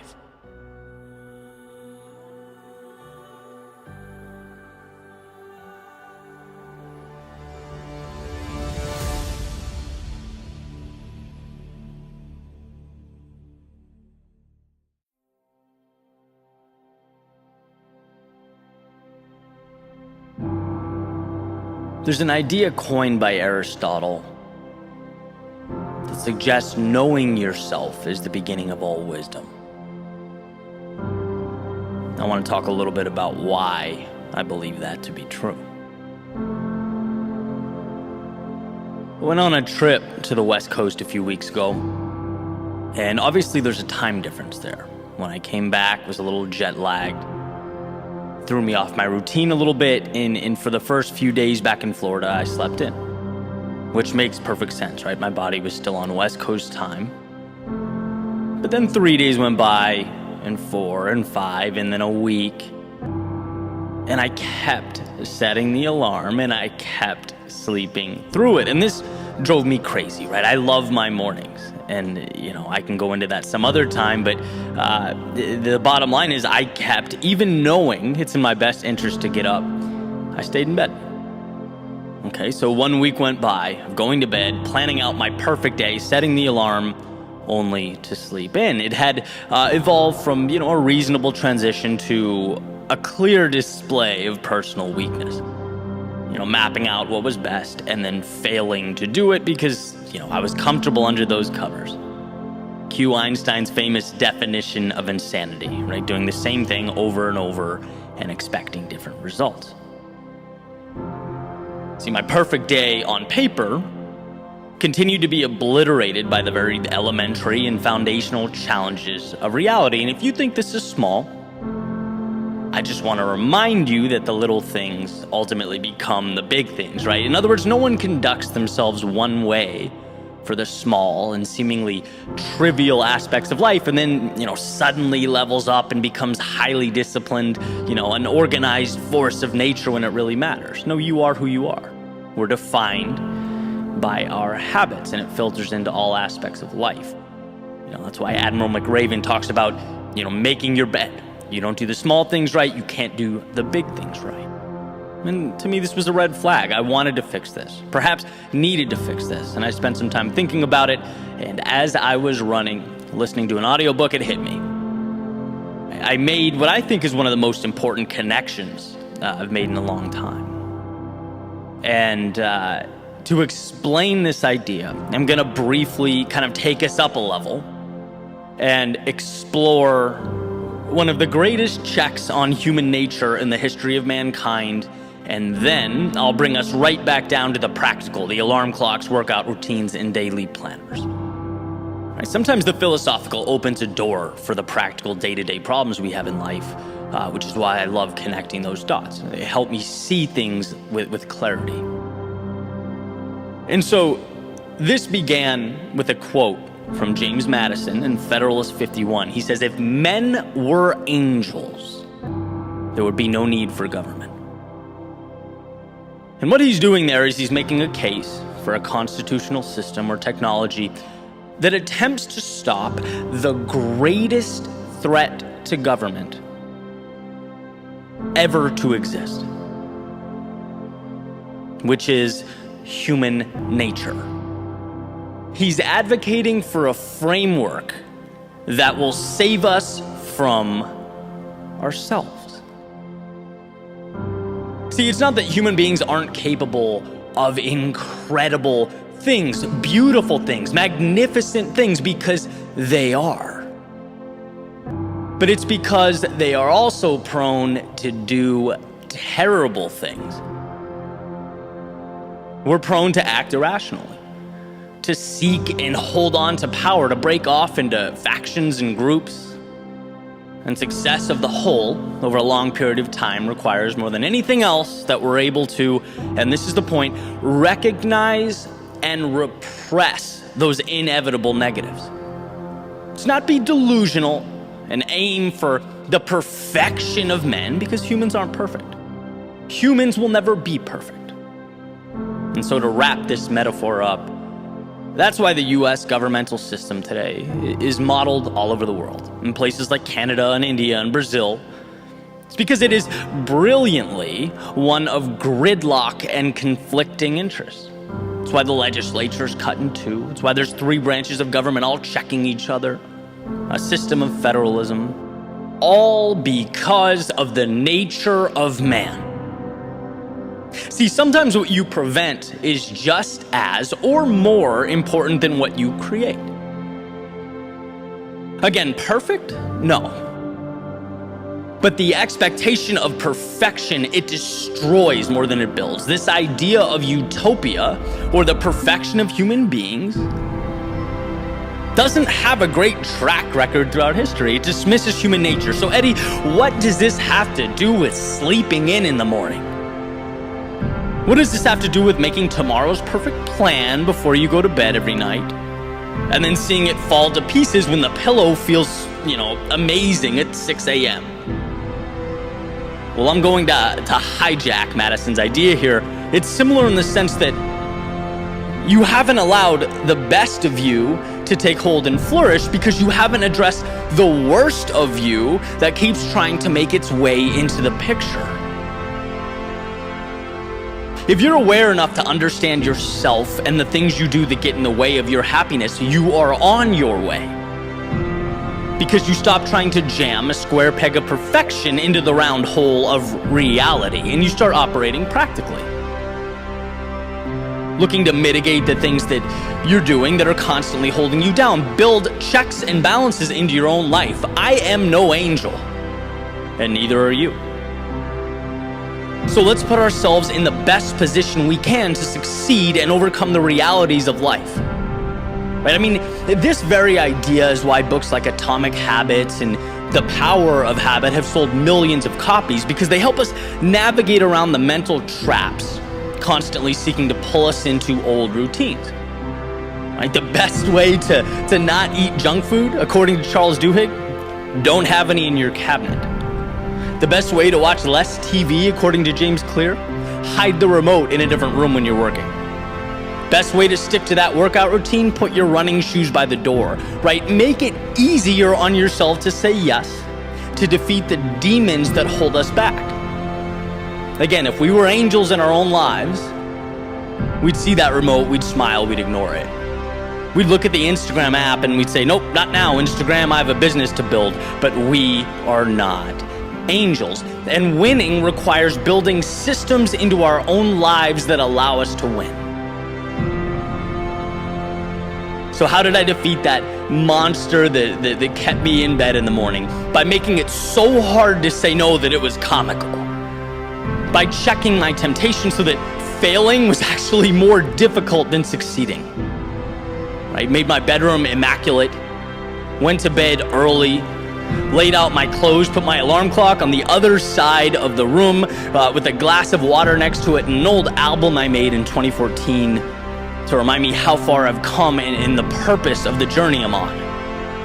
If I was going to fail the next day, it would be because I said no over and over again to everything that's important to me. If I failed that morning, it would mean my priorities need adjusting, not my sleep schedule. And so the next day, I did get up. And as W. Clement Stone said, it was a little hinge that swung a big door. So I believe life is about momentum. Feeling good about yourself, giving yourself the best shot possible to evolve, to grow, to chase down the meaning in life. And absolutely, we want to be better. We want our eyes fixated on the stars and our compass pointing towards the horizon. But we have to first unshackle ourselves from the delusion that we play by a different set of rules than the ones that govern the universe. Winning means understanding yourself and life so that you can be someone who rigs the game in your favor. That's why I love Aristotle's quote. Understanding yourself is the beginning of all wisdom. Until you've truly captured what you want and how you're preventing yourself from getting it, you simply can't operate at a high level. And so I'll end with the reiteration that you are no angel. And no, you never will be perfect. But recognizing and forging your trail around that fact, positioning the best of you to outduel the worst of you, will take you a lot further than staying where you are and waiting for wings.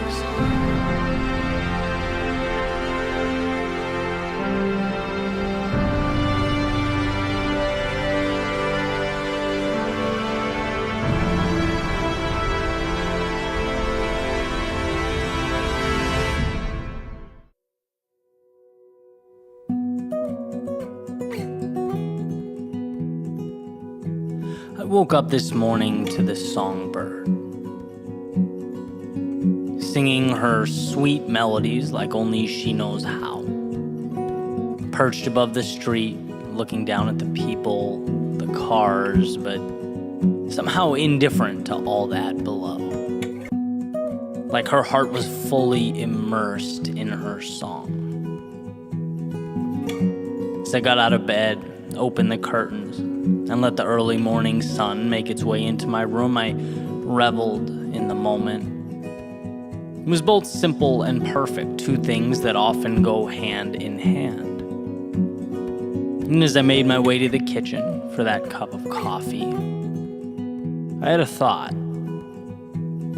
That little songbird out there, she'll never understand how beautiful she is. She'll never know that she made my morning just a little brighter, or that she helped lift my spirits after a less than ideal yesterday. No, she's just doing her. And in return, making a mark on a world that needs what she has to give. So what? Well, maybe there's something we can learn from this songbird as we go about making our way in the world. As far as I'm concerned, there have been two great challenges in my life: finding my song, and then finding the courage to sing it. Or perhaps put another way, discovering who you are and then holding on tight in a world that is constantly trying to make you something else, as Emerson said, is the greatest accomplishment. It will always be a challenge to bring our thoughts to life because, well, people tend to only see what's placed right in front of them. It's just not realistic to place tomorrow at someone's feet, but here's the magic. I don't think that songbird cares about being realistic. See, over time, we've done quite the dance, reality and I. Like a tug of war on where to lean and where to pull. What's worth my time, what's not, when to stay and when to go.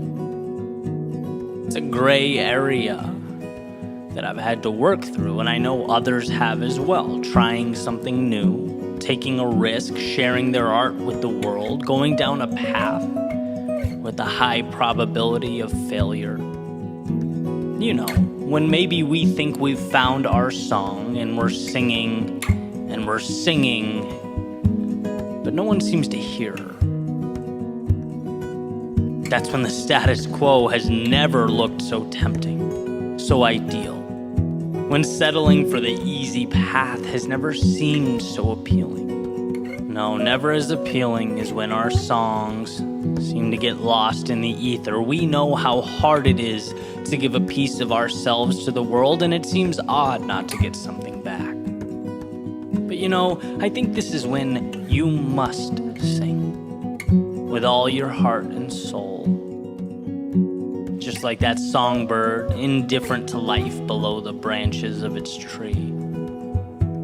Well, so should you be to the factors existing outside the realm of what's best for you. It's not easy to uncover what makes you feel alive, and when you find that, live it. Own it, sing it at the top of your lungs, because it may seem like it's falling on deaf ears. But you just might be someone else's songbird, oblivious, like my feathered friend outside, to the beauty you are creating by just being you. By sharing what means the most to you with the world that, whether you realize it or not, needs to hear your song. So, songbird, sing. Yeah, for you, but also for the world.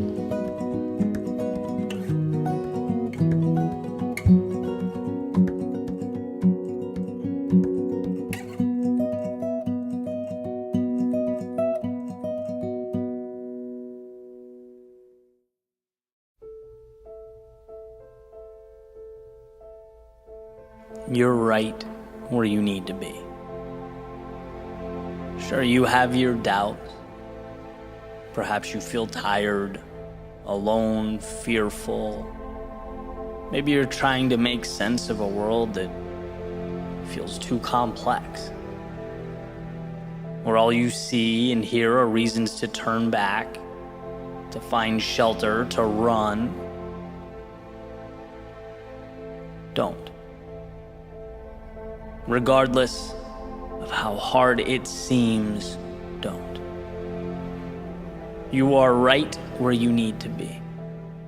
Turning thoughts to things, making life from dreams. What makes change so interesting, so powerful yet deceptive, is that it comes to us in small doses. Not a tidal wave of transformation, but a slow, steady, rising tide of progress. No one feels the tug of erosion, yet it chips away. And so do you. Removing piece by piece the old you, the world you're moving away from, and piece by piece, you unveil the promise of your becoming. You may not see the whole picture. You may not understand the whole story, but right now, in real time, it's being told. And you are right where you need to be. We just weren't equipped to understand what that looks like. It's never been what you see that makes you uneasy. It's what's missing. That's what hurts. The solutions you wanted, the changes you expected, the finish lines you envisioned.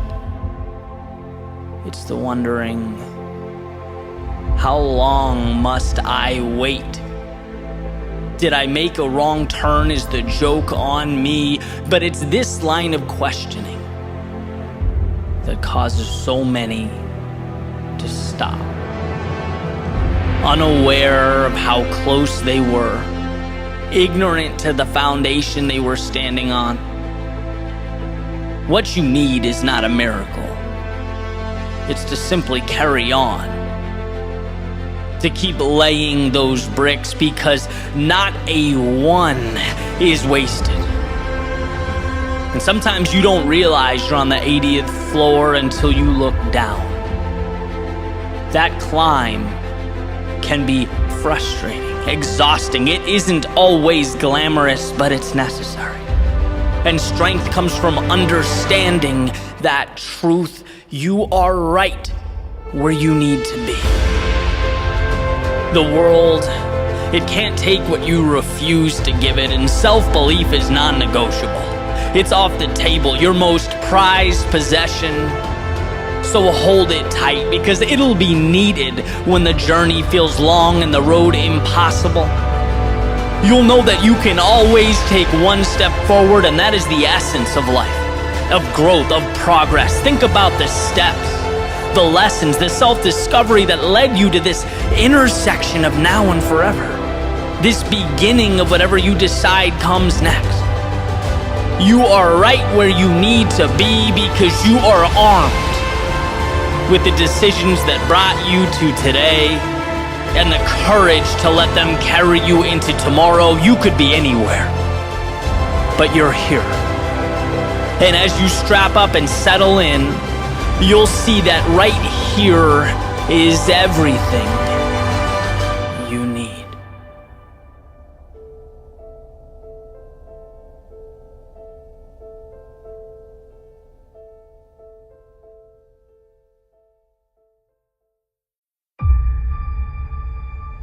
When it comes to the almost 8 billion people on planet Earth, there's undoubtedly a variance in the resources at our disposal, the influence we have. What we all share is the ability to rule over our own lives, our own thoughts. As Thoreau said, think for yourself, or others will think for you without thinking of you. See, life moves quickly. And if one is unable to slow it down, to examine the world around them, well, they'll find themselves a cog in the wheel of their own existence, a pawn on the chessboard of life. Because reality is a battle of self-interest that requires that we build walls around that which is precious, that we protect it at all costs. Your worldview is the foundation for everything of value in your life, yet it's constantly under attack. Attack from the negativity at the gate, the suffering attempting to breach the walls, the outside influences praying that you'll outsource your thinking, that you'll let them rule from afar. To maintain control over your own outlook, it's no small feat. It's perhaps the most important battle of your life. It's the difference between intentionality and chance, the role of the ruler or the ruled. As the saying goes, if you don't build your dream, you will spend your days building someone else's. If you don't ask yourself what you want in life, those needs will ultimately be buried under nonsensical obligation that takes their place. Where there are vacuums in awareness, they will be filled, usually not by actors with the same interests as you. See, mistakes are not the problem. No, mistakes mean you're present, driving towards something, collecting data for this experiment that is life. It's autopilot that destroys. Like that frog put in a pot, heating up so slowly it never knows to jump out. The external world becomes its demise. And this message isn't to instill fear or intimidate, it's to remind you to ask the question that so few ask. How is my life best lived, and what can I do to bring that to reality? If you can think for yourself, you're never out of the fight. If you can think for yourself, you're always a decision away from advancement in the direction of that which matters most. So trust you to do what's right for you. In a world where no one knows what they're doing, I can assure you, you don't need external endorsements or stamps of approval. Take Robert Frost's road less traveled by and don't look back. Don't feel remorse. That's where you're forced to find yourself, to ask the tough questions, to embrace who you are. Because the crowd is antithetical to rationality. Not just because responsibility dissipates. Not just because human beings become essentially well-dressed chimpanzees, but because rarely on the micro level is the collective goal your goal. Have the courage to see that. Have the courage to understand that life is not an instruction manual. Everything around you, you have in one way or another accepted. And in accepting it, you have chosen it. By not saying no, you have in fact said yes. So realize that the world around you doesn't change until your thoughts become the bridge that connects current to future, today to tomorrow. Until you realize life can't make you a victim or a pawn on its chessboard without your permission, whether implicitly or explicitly. No, you have the ability to think, control, orchestrate something greater than what's in front of you. Let today be your next courageous step in the direction of that reality.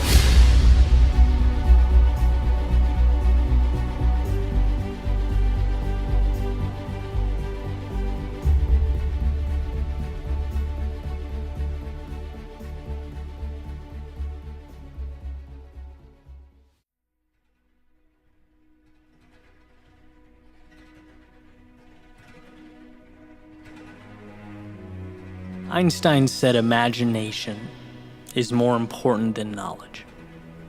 For knowledge is limited, whereas imagination embraces the entire world, stimulating progress, giving birth to evolution. There's a distinct difference between today and tomorrow, the real and the so-called imagined. One has already been created, and the other is in desperate need of a creator.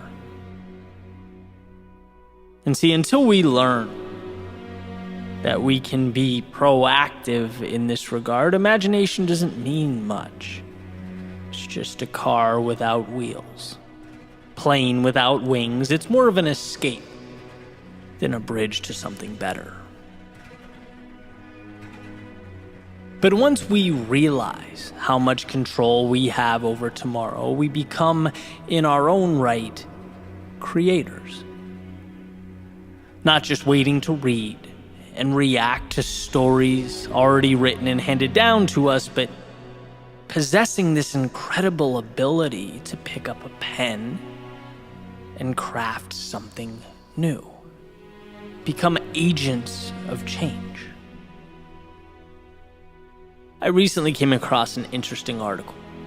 Had some info that made me think. Basically, it said if you take some domesticated animals like pigs or chickens and you place them back into the wild, some of their previously repressed biological tendencies come right back into play. So for example, chickens change their breeding habits, how they take care of their eggs. Pigs regrow their hair and that mane going down their back, and these old, repressed, kind of hidden away genes are reselected for again over time.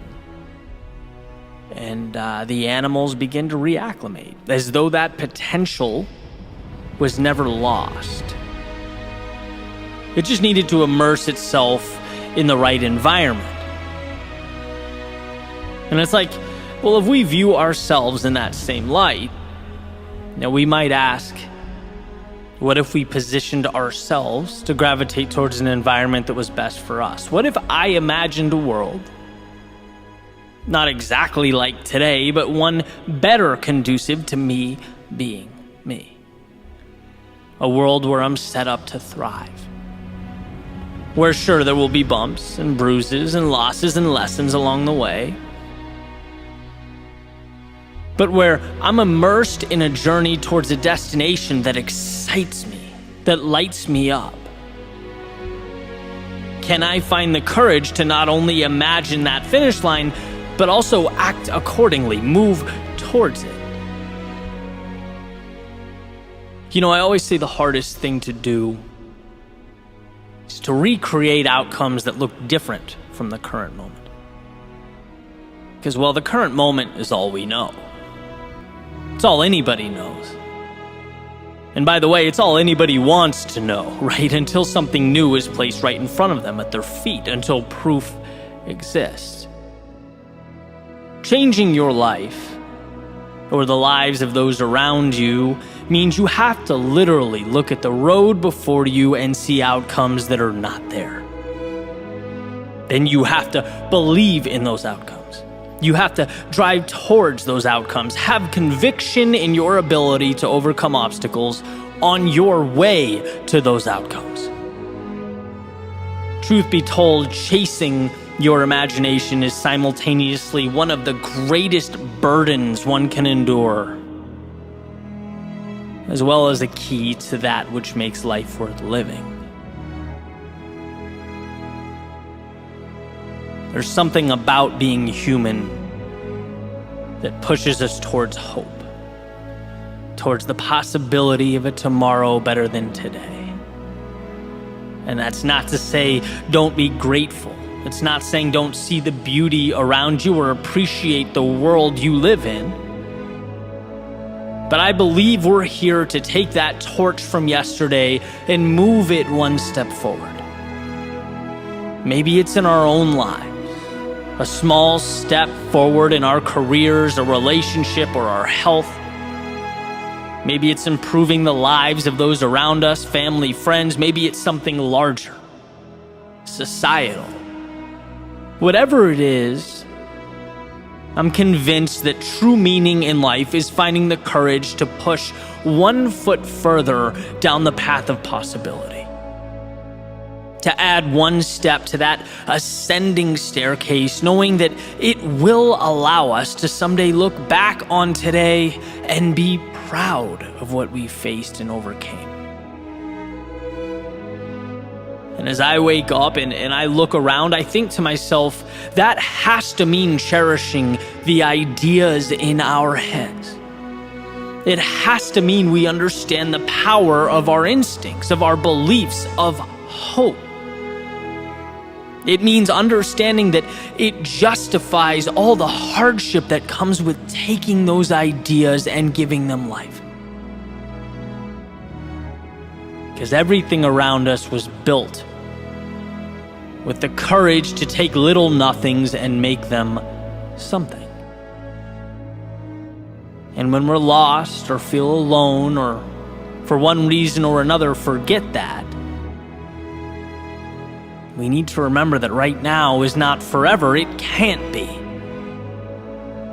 It's a stepping stone to whatever you decide tomorrow is. And that goal isn't perfection. You don't need all the answers. You need the courage to take one little step in a new direction, to write just one sentence on a brand new page.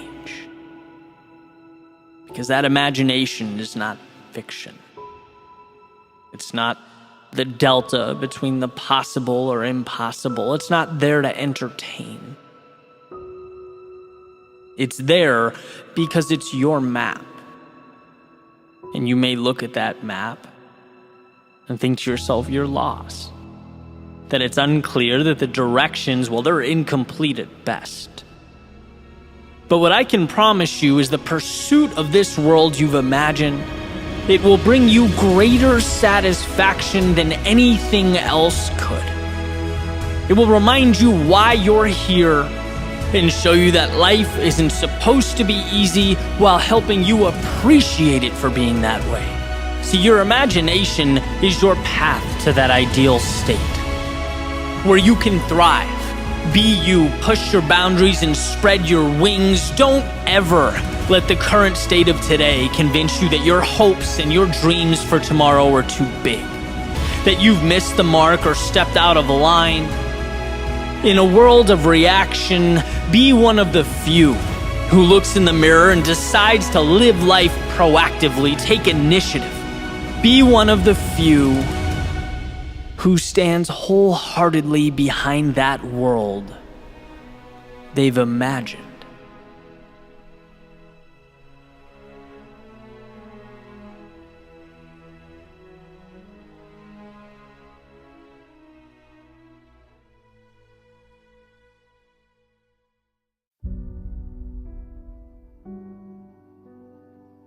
Life is delicate, defined as easily broken or damaged, fragile.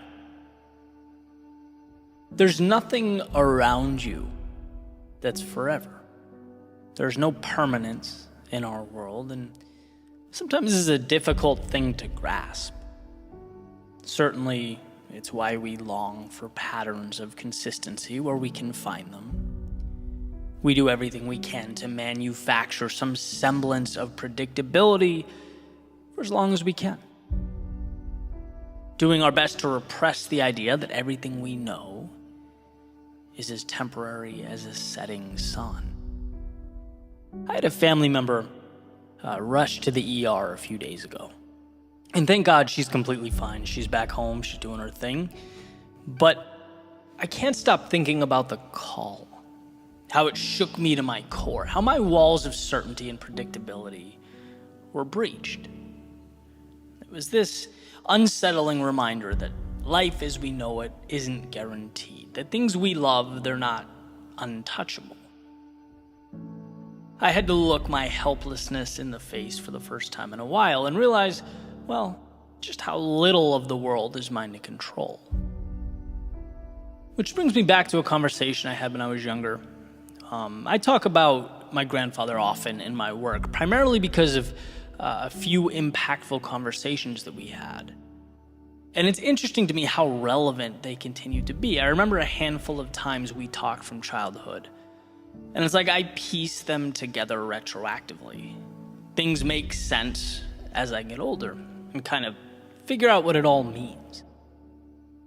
One of my last conversations with him, we went to this little diner called Leo's along the Cape Cod Canal. And he said to me, there are things now that seem impossible, but as you grow and you get older, they make sense, right? Even the most challenging things become manageable. And I get mad at myself for not understanding the context at the time or putting two and two together. But basically, he was diagnosed with a brain tumor and he knew what that meant, right? And was basically giving me a heads up, like, kiddo, this is gonna be tough, but hang in there.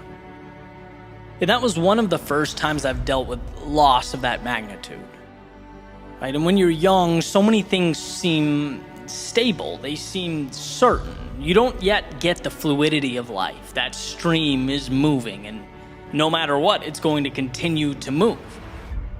Sometimes that means it takes you places and presents realities that overtake the map that you created for the world, what you understood, what you hoped for. That little understanding of what life means. And I guess I wanted to pick up the baton from that conversation and pass it on to you with maybe a more comprehensive viewpoint. Because I think contained in those words is a message so powerful, so important, that we really can't afford to miss it. It's like, yes, life is unpredictable.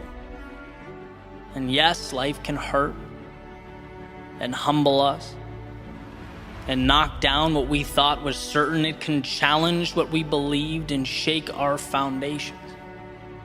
It can make us feel small in a universe that stretches beyond comprehension. But at the very center of all of that, we are equipped with something that can't be broken. The only thing that can't be ripped away.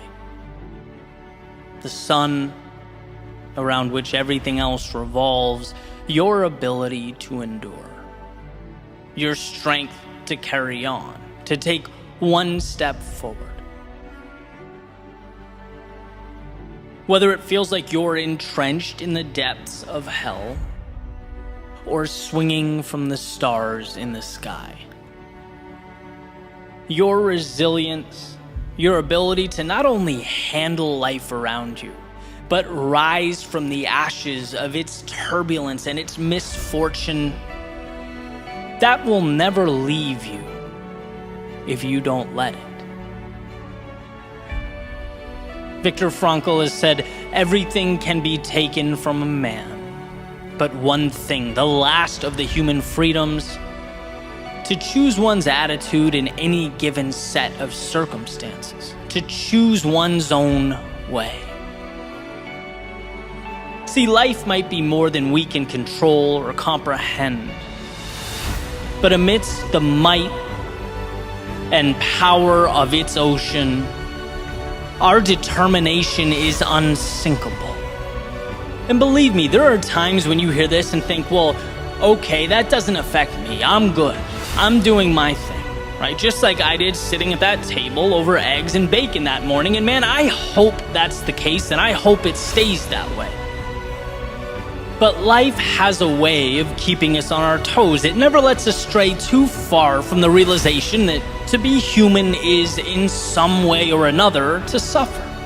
It's inescapable, and that's not to scare you. It's to remind you that one, storms will come, and two, regardless of how heavy the rain falls or how loud the thunder roars, it will pass, and you are strong enough to hang on until it does.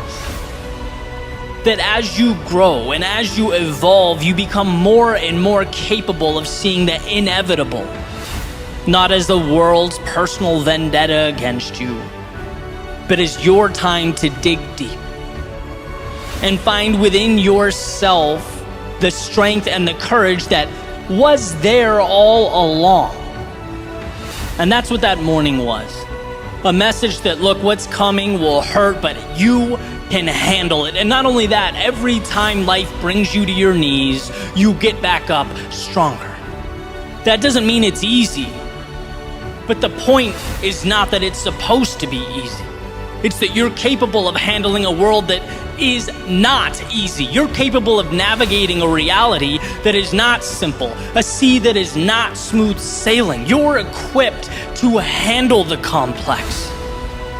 And sometimes that little reminder is the greatest gift one can receive. There's so much I can't control, but my God, there's so much I can. The reality you have mapped out, the day-to-day, the things you've come to know and rely on, as much as we wish they weren't, they are delicate, withering away with time, susceptible to the intricacies, the trials and tribulations of life. But your heart, your soul, your world within, that is untouchable. It's the divine, the sacred, its strength limitless, its breath endless. So remember, even in the darkest of times, you are the very light you long for. And as long as you believe that, there will always be a path.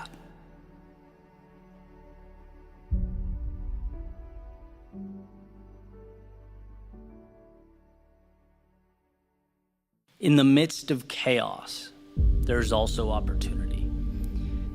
That's a quote from Sun Tzu, referencing the idea that when we are backed into a corner of some sort, or when we are low, when we're vulnerable, when we're at our worst,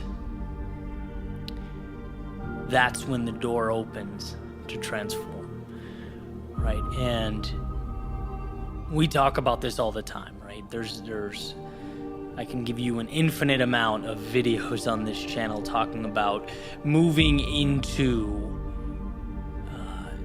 fear, that state of the unknown, breaking down what we know. And I think a lot of people hear that, but perhaps don't understand why. And that's why I wanted to make this video, because when I understood why, like so many things, my perspective changed. And this was a big one. It was big with regard to how I saw my life, my role in the trials and tribulations of the world. Why do one thing that scares you every day? Why do the difficult thing?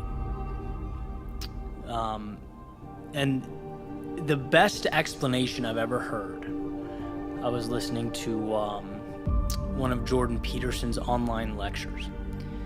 He's talking about order and chaos, right? Our natural inclination, our understanding is that chaos equals bad, right? When we think chaos, we think moving pieces, we think, disaster, something we need to move away from. And that in itself is the problem. That instinct, or that rash,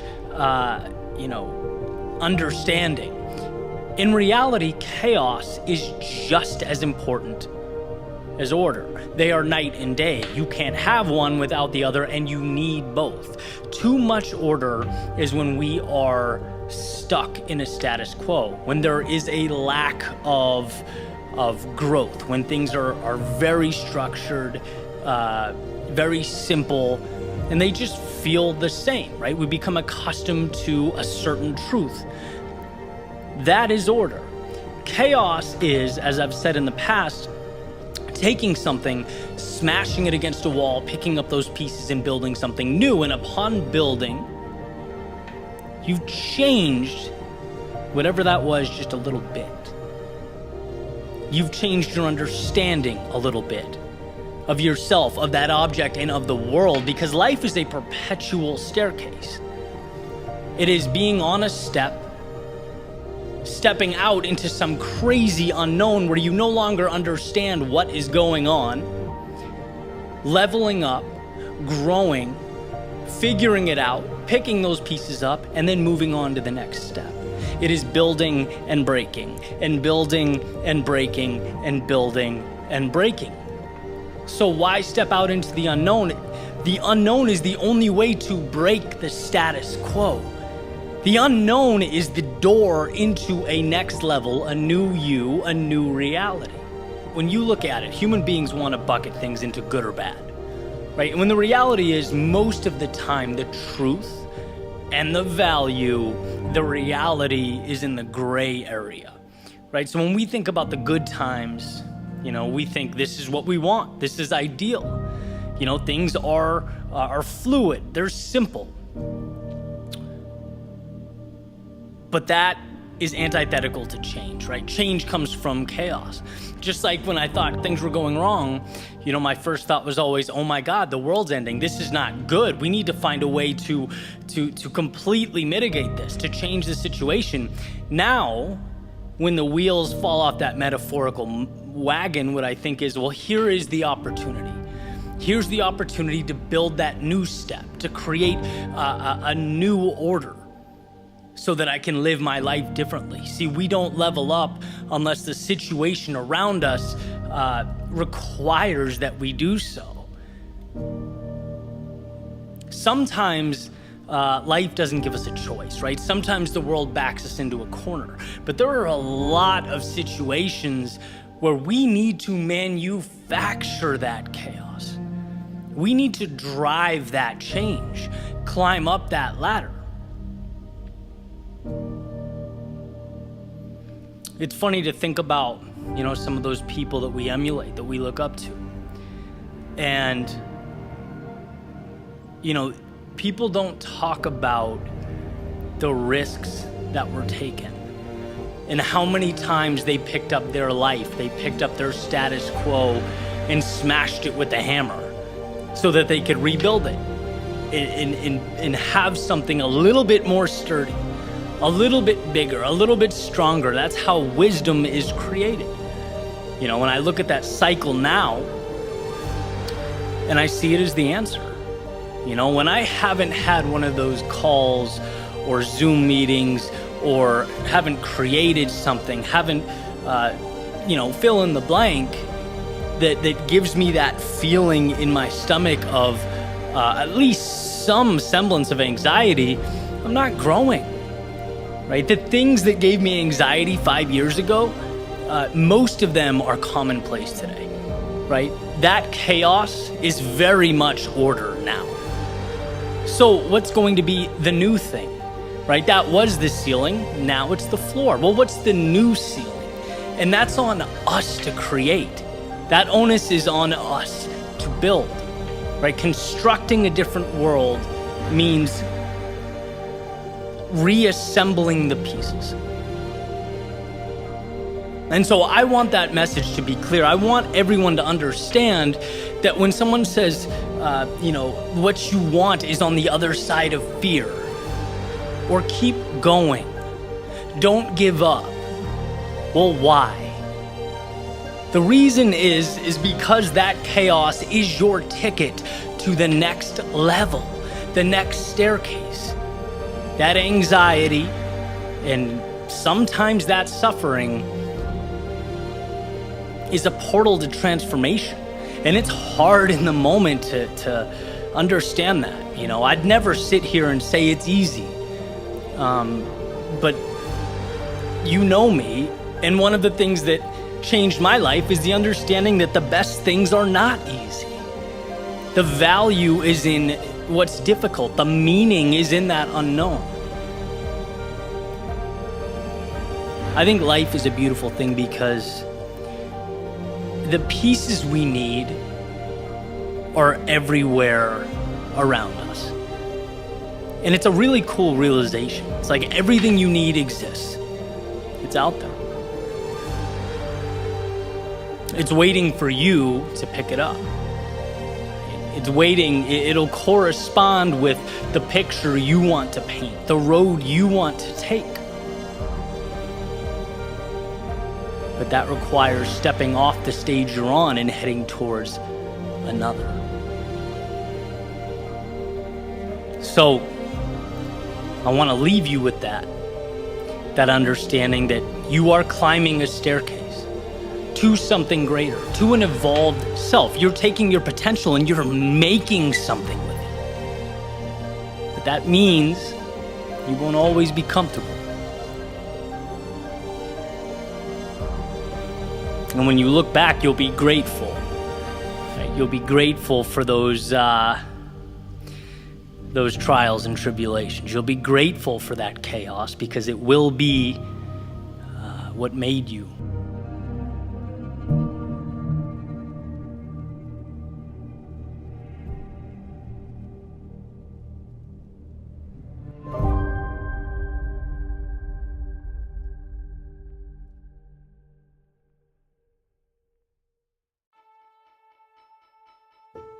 What's one thing I wish I knew when I was younger that I think people could benefit from today?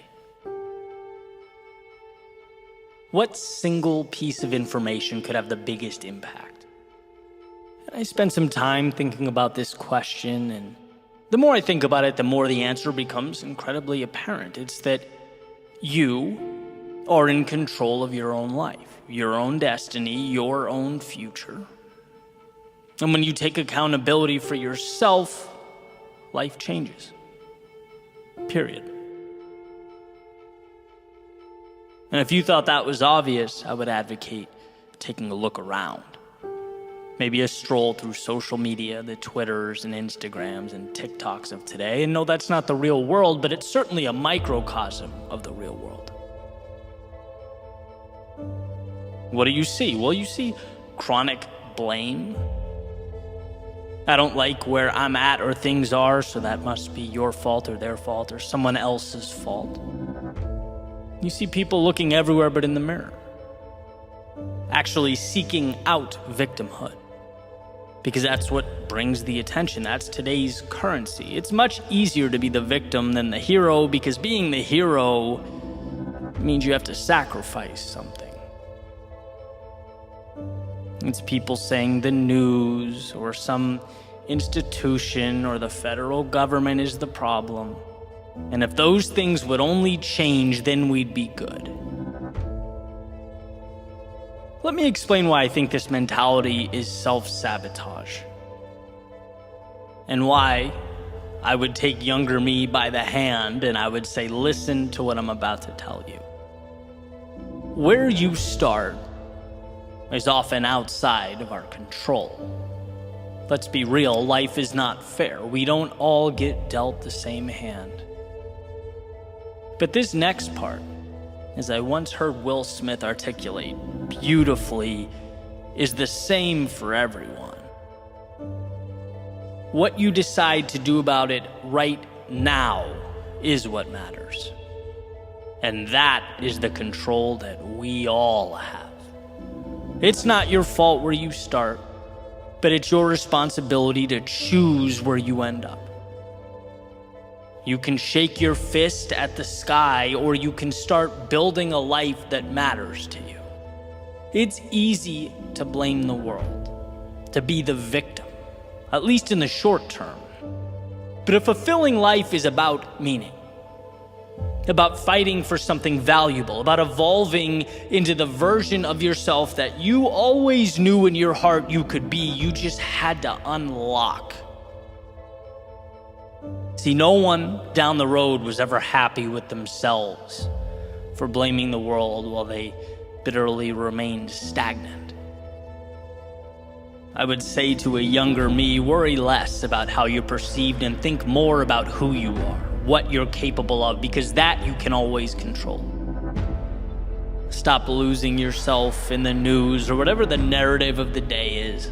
That has nothing to do with your progression, has nothing to do with your very next step. So sure, be informed, but do more, consume less. Because by and large, it's a distraction.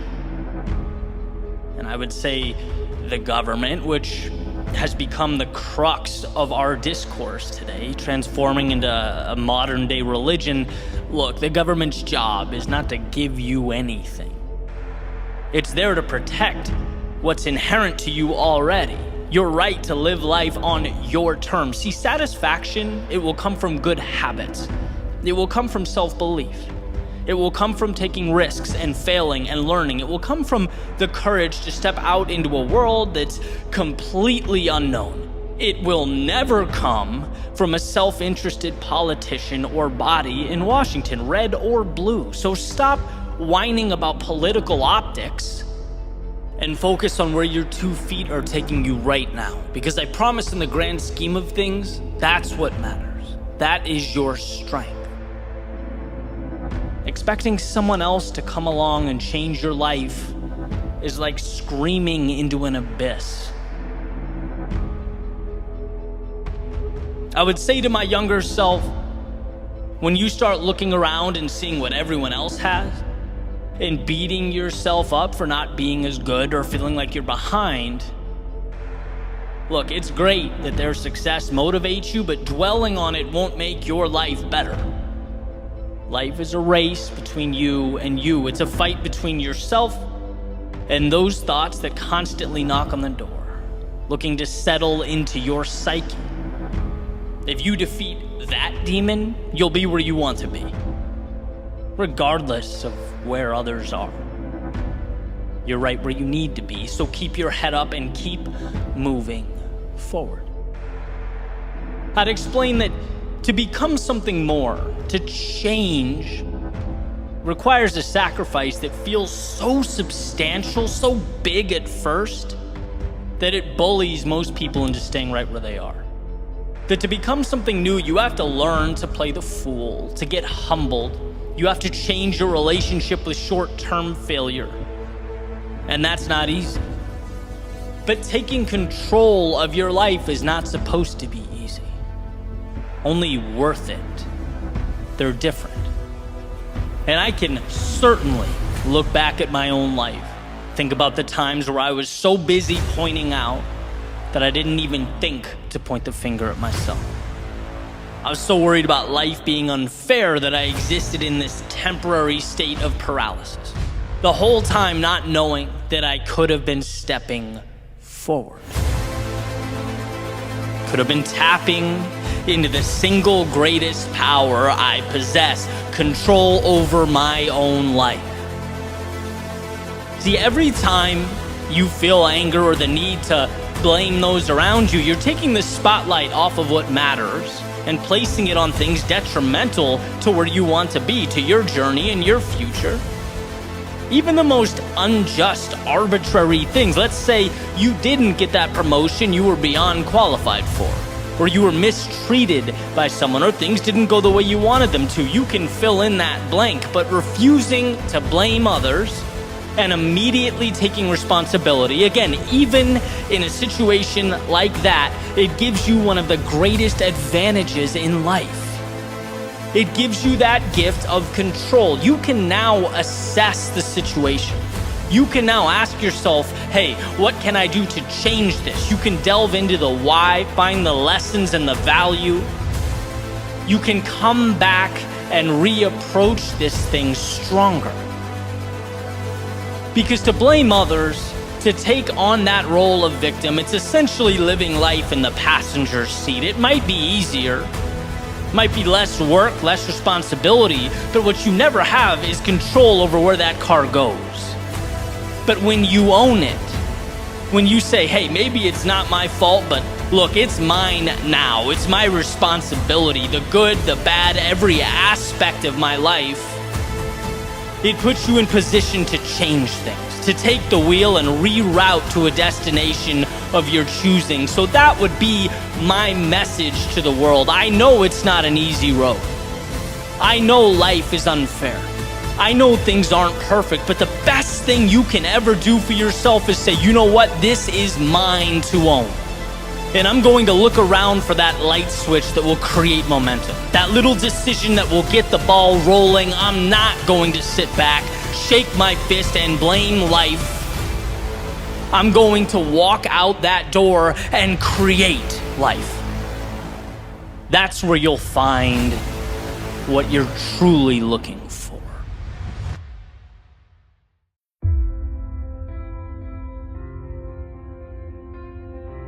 Every once in a while, for a brief moment in time, we need to pause. We need to take a breath and ask ourselves who we are. Of course, not in the literal sense, not the reflection staring back in the mirror, but in the context of the road you've already traveled, how far you've come. Because it's easy to become consumed with what's ahead, especially when you can start to feel that finish line. You can see the top of the mountain. When you know everything is about to be on the line, your greatest test awaits. But here's one of the greatest secrets I've ever been told. That test is not about right now. It's not even about the future. It's about the foundation you've already been building and trusting yourself to be you. It's all those times you could have said no, but you didn't. How you, like so many others, could have taken that easy road, but you opted for something greater. No, my friend, this obstacle before you is not where you prove or make or create yourself. It's where you simply verify who you already are. Cash in on a prize that's been years in the making. It's where you validate the price you've been paying for as long as you can remember. And what you need to take with you, what you need to understand right now more than any other time, is that you aren't here to simply survive or navigate foreign territory. No, you were made for this moment. There's a saying that pain is temporary, but quitting is forever. And that simple quote has got me through some of life's greatest trials and tribulations, most challenging times. Because to put it simply, when we're overwhelmed or we're amidst life's chaos, our minds don't scream out, "Oh, hey, you've gotten through this before, and you'll get through it again." They don't remind us of our strengths or reassure us of our dedication. No, when we feel like we are neck deep in chaos, all we see is what we're not. That's why people quit. They become consumed with the dark, forgetting that the answer is a light switch away, overlooking the fact that they already have everything they need. So let this be your reminder that getting across the finish line doesn't require some miracle. Doesn't require you to do what no one in humanity has ever done before. No, all it asks is that you believe in yourself, to hang on when others would let go, to continue forward when you most want to turn back. Because it's always darkest before the dawn, most challenging at the peak. When the roar of the crowd becomes audible and the trophy visible, find it within yourself to rise amidst the pressure, not to shrink, but to expand, to be the most powerful person in your life, you. Because right now, in this moment, you have arrived. Years from now, when you look back, make sure you remember one thing about this moment: that you gave everything you had, that you leaned in on those late nights and those early morning wake-ups, the hours upon hours in the books, the preparation, dedication, and the resilience, that you knew who you were and let it manifest and lead you into the future. See, we all find ourselves at this fork in the road, the one where we have a decision to make.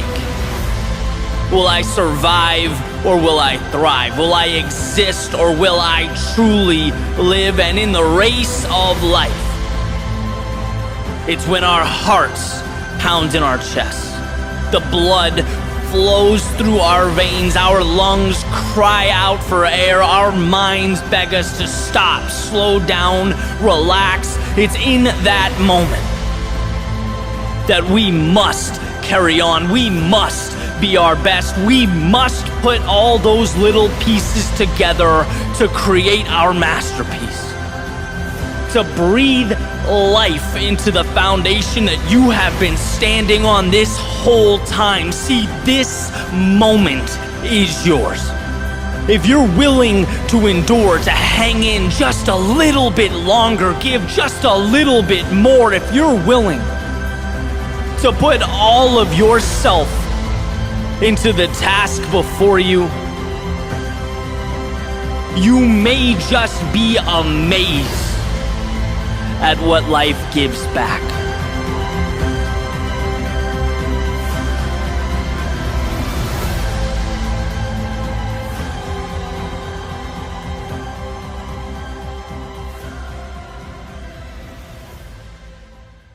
There are always footsteps behind you. It's an idea I talked about years ago, and it stemmed from a quote from Mark Cuban. He says, look, you need to be working 24/7 like there is someone constantly around the clock working to take it all away from you. And I strongly believe in that notion. I think there's a lot of value in that understanding. It's a way to help you level up, right? Because the idea is, in life, in the world we live in, there is no cap on what we can be doing. And short of driving yourself crazy, there's value in the understanding that the place you arrived at, the place you said, all right, I did my best, that was my limit, that was the peak, maybe it was extraordinary, maybe it was progress, but it was not your maximum. Why? Because that word means nothing. When used in the context of human potential, it's an infinite thing. You can't put a finger on someone's maximum, on someone's limit, on someone reaching their full potential. It's an arbitrary number, right? And so that was the idea. Long story short, I was running and I would run around the Charles River in Boston, and I would really excite myself. I would get worked up and force myself to dig deep when I saw, someone run by me, or even the idea that someone would. It helped me, when I wasn't feeling my best, to suck it up and push myself. And so there was value there, no question. But I had an epiphany the other day as I was, you guessed it, running.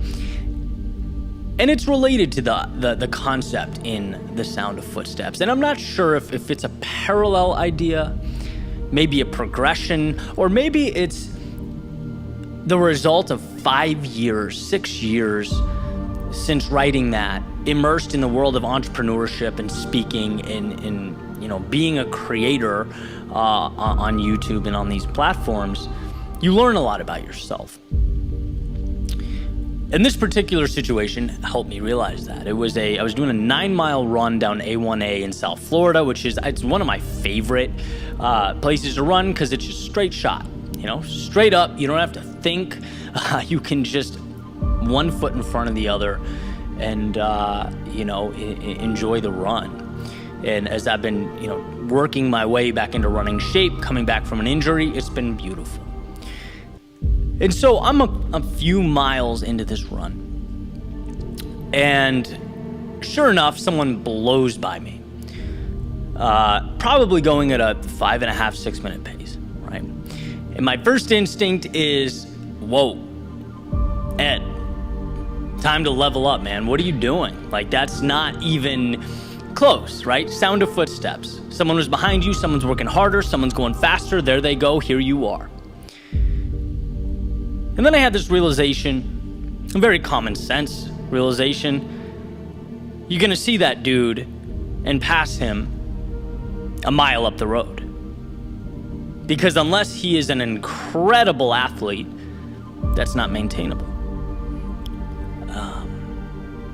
You are going at a slower pace, but you're going further, and you will pass him. And then I had a second thought, which was, who the hell cares? The sort of old notion that the speed of others is some way related to you can be troubling, right?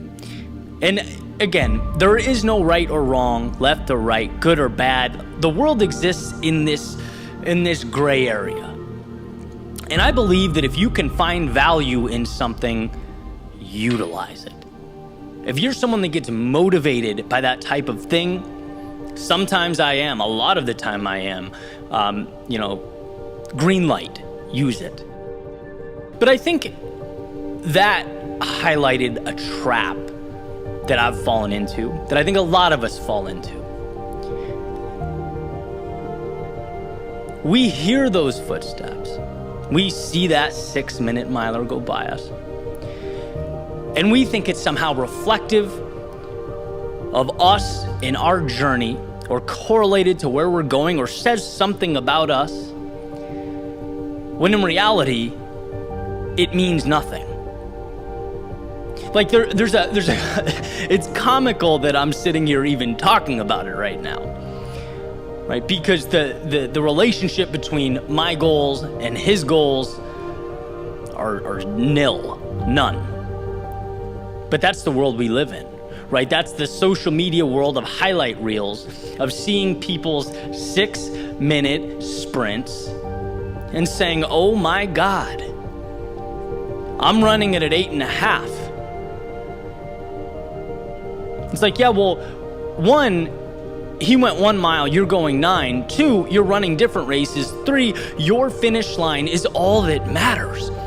And it really hit home because in this maybe 6-year stretch, the biggest mistakes I've made, and I never shy away from admitting this, they're when I had that sense of panic and anxiety due to other people talking about things that work for them, their success. This is the way to get what you want. Look what I did. Look how I achieve A, B, and C. You want the answer? Here's the answer. And I'd look in the mirror and I'd think, well, hell, I'm going slower than this. I'm not there, right? I'm not doing what they're doing. And they had a little bit of success there, right? Better change my plan, better pivot, better integrate, their steps, their processes. And that's always when I get in trouble. That's always when I have to take a step back and say, Ed, what are you? This is not you. You had a plan. You had a finish line. You had an idea that you believed in. And now what are you doing? Right? And I'd have to reel it back in. And this happened a few times, right? Because sometimes it's not as obvious.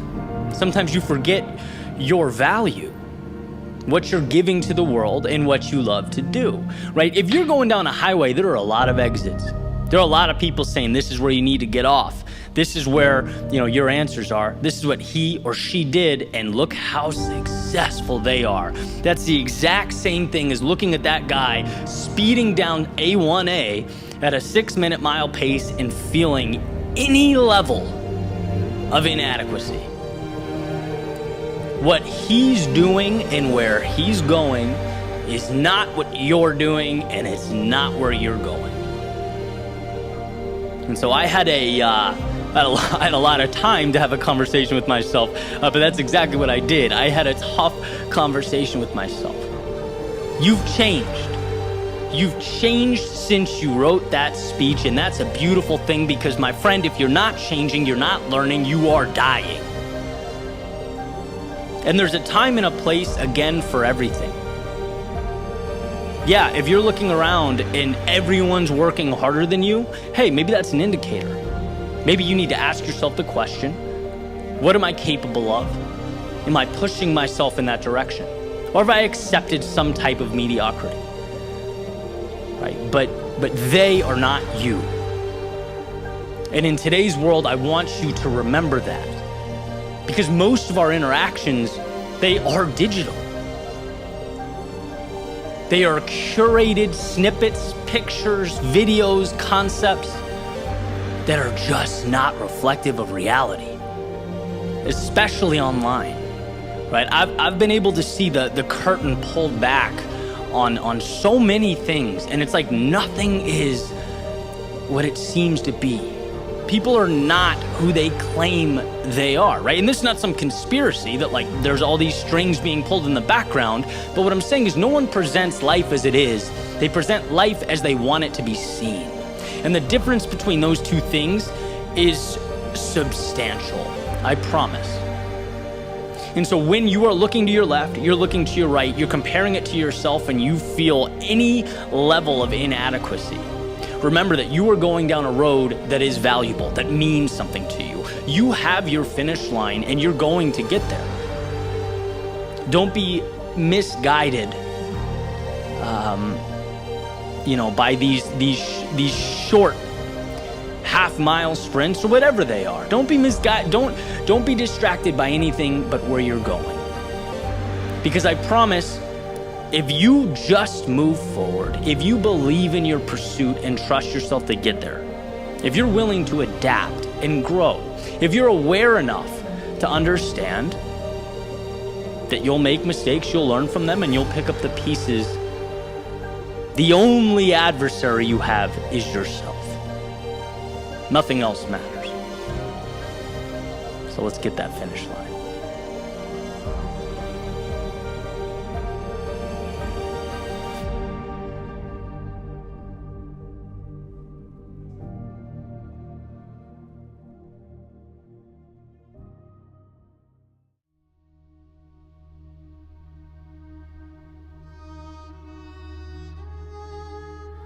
There's often a vast distinction between what we think is holding us back and what is actually holding us back.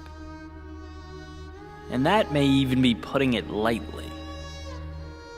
Most of the time, we're just plain misinformed. Most of the time, we're looking externally at irrelevant discrepancies between ourselves and someone else.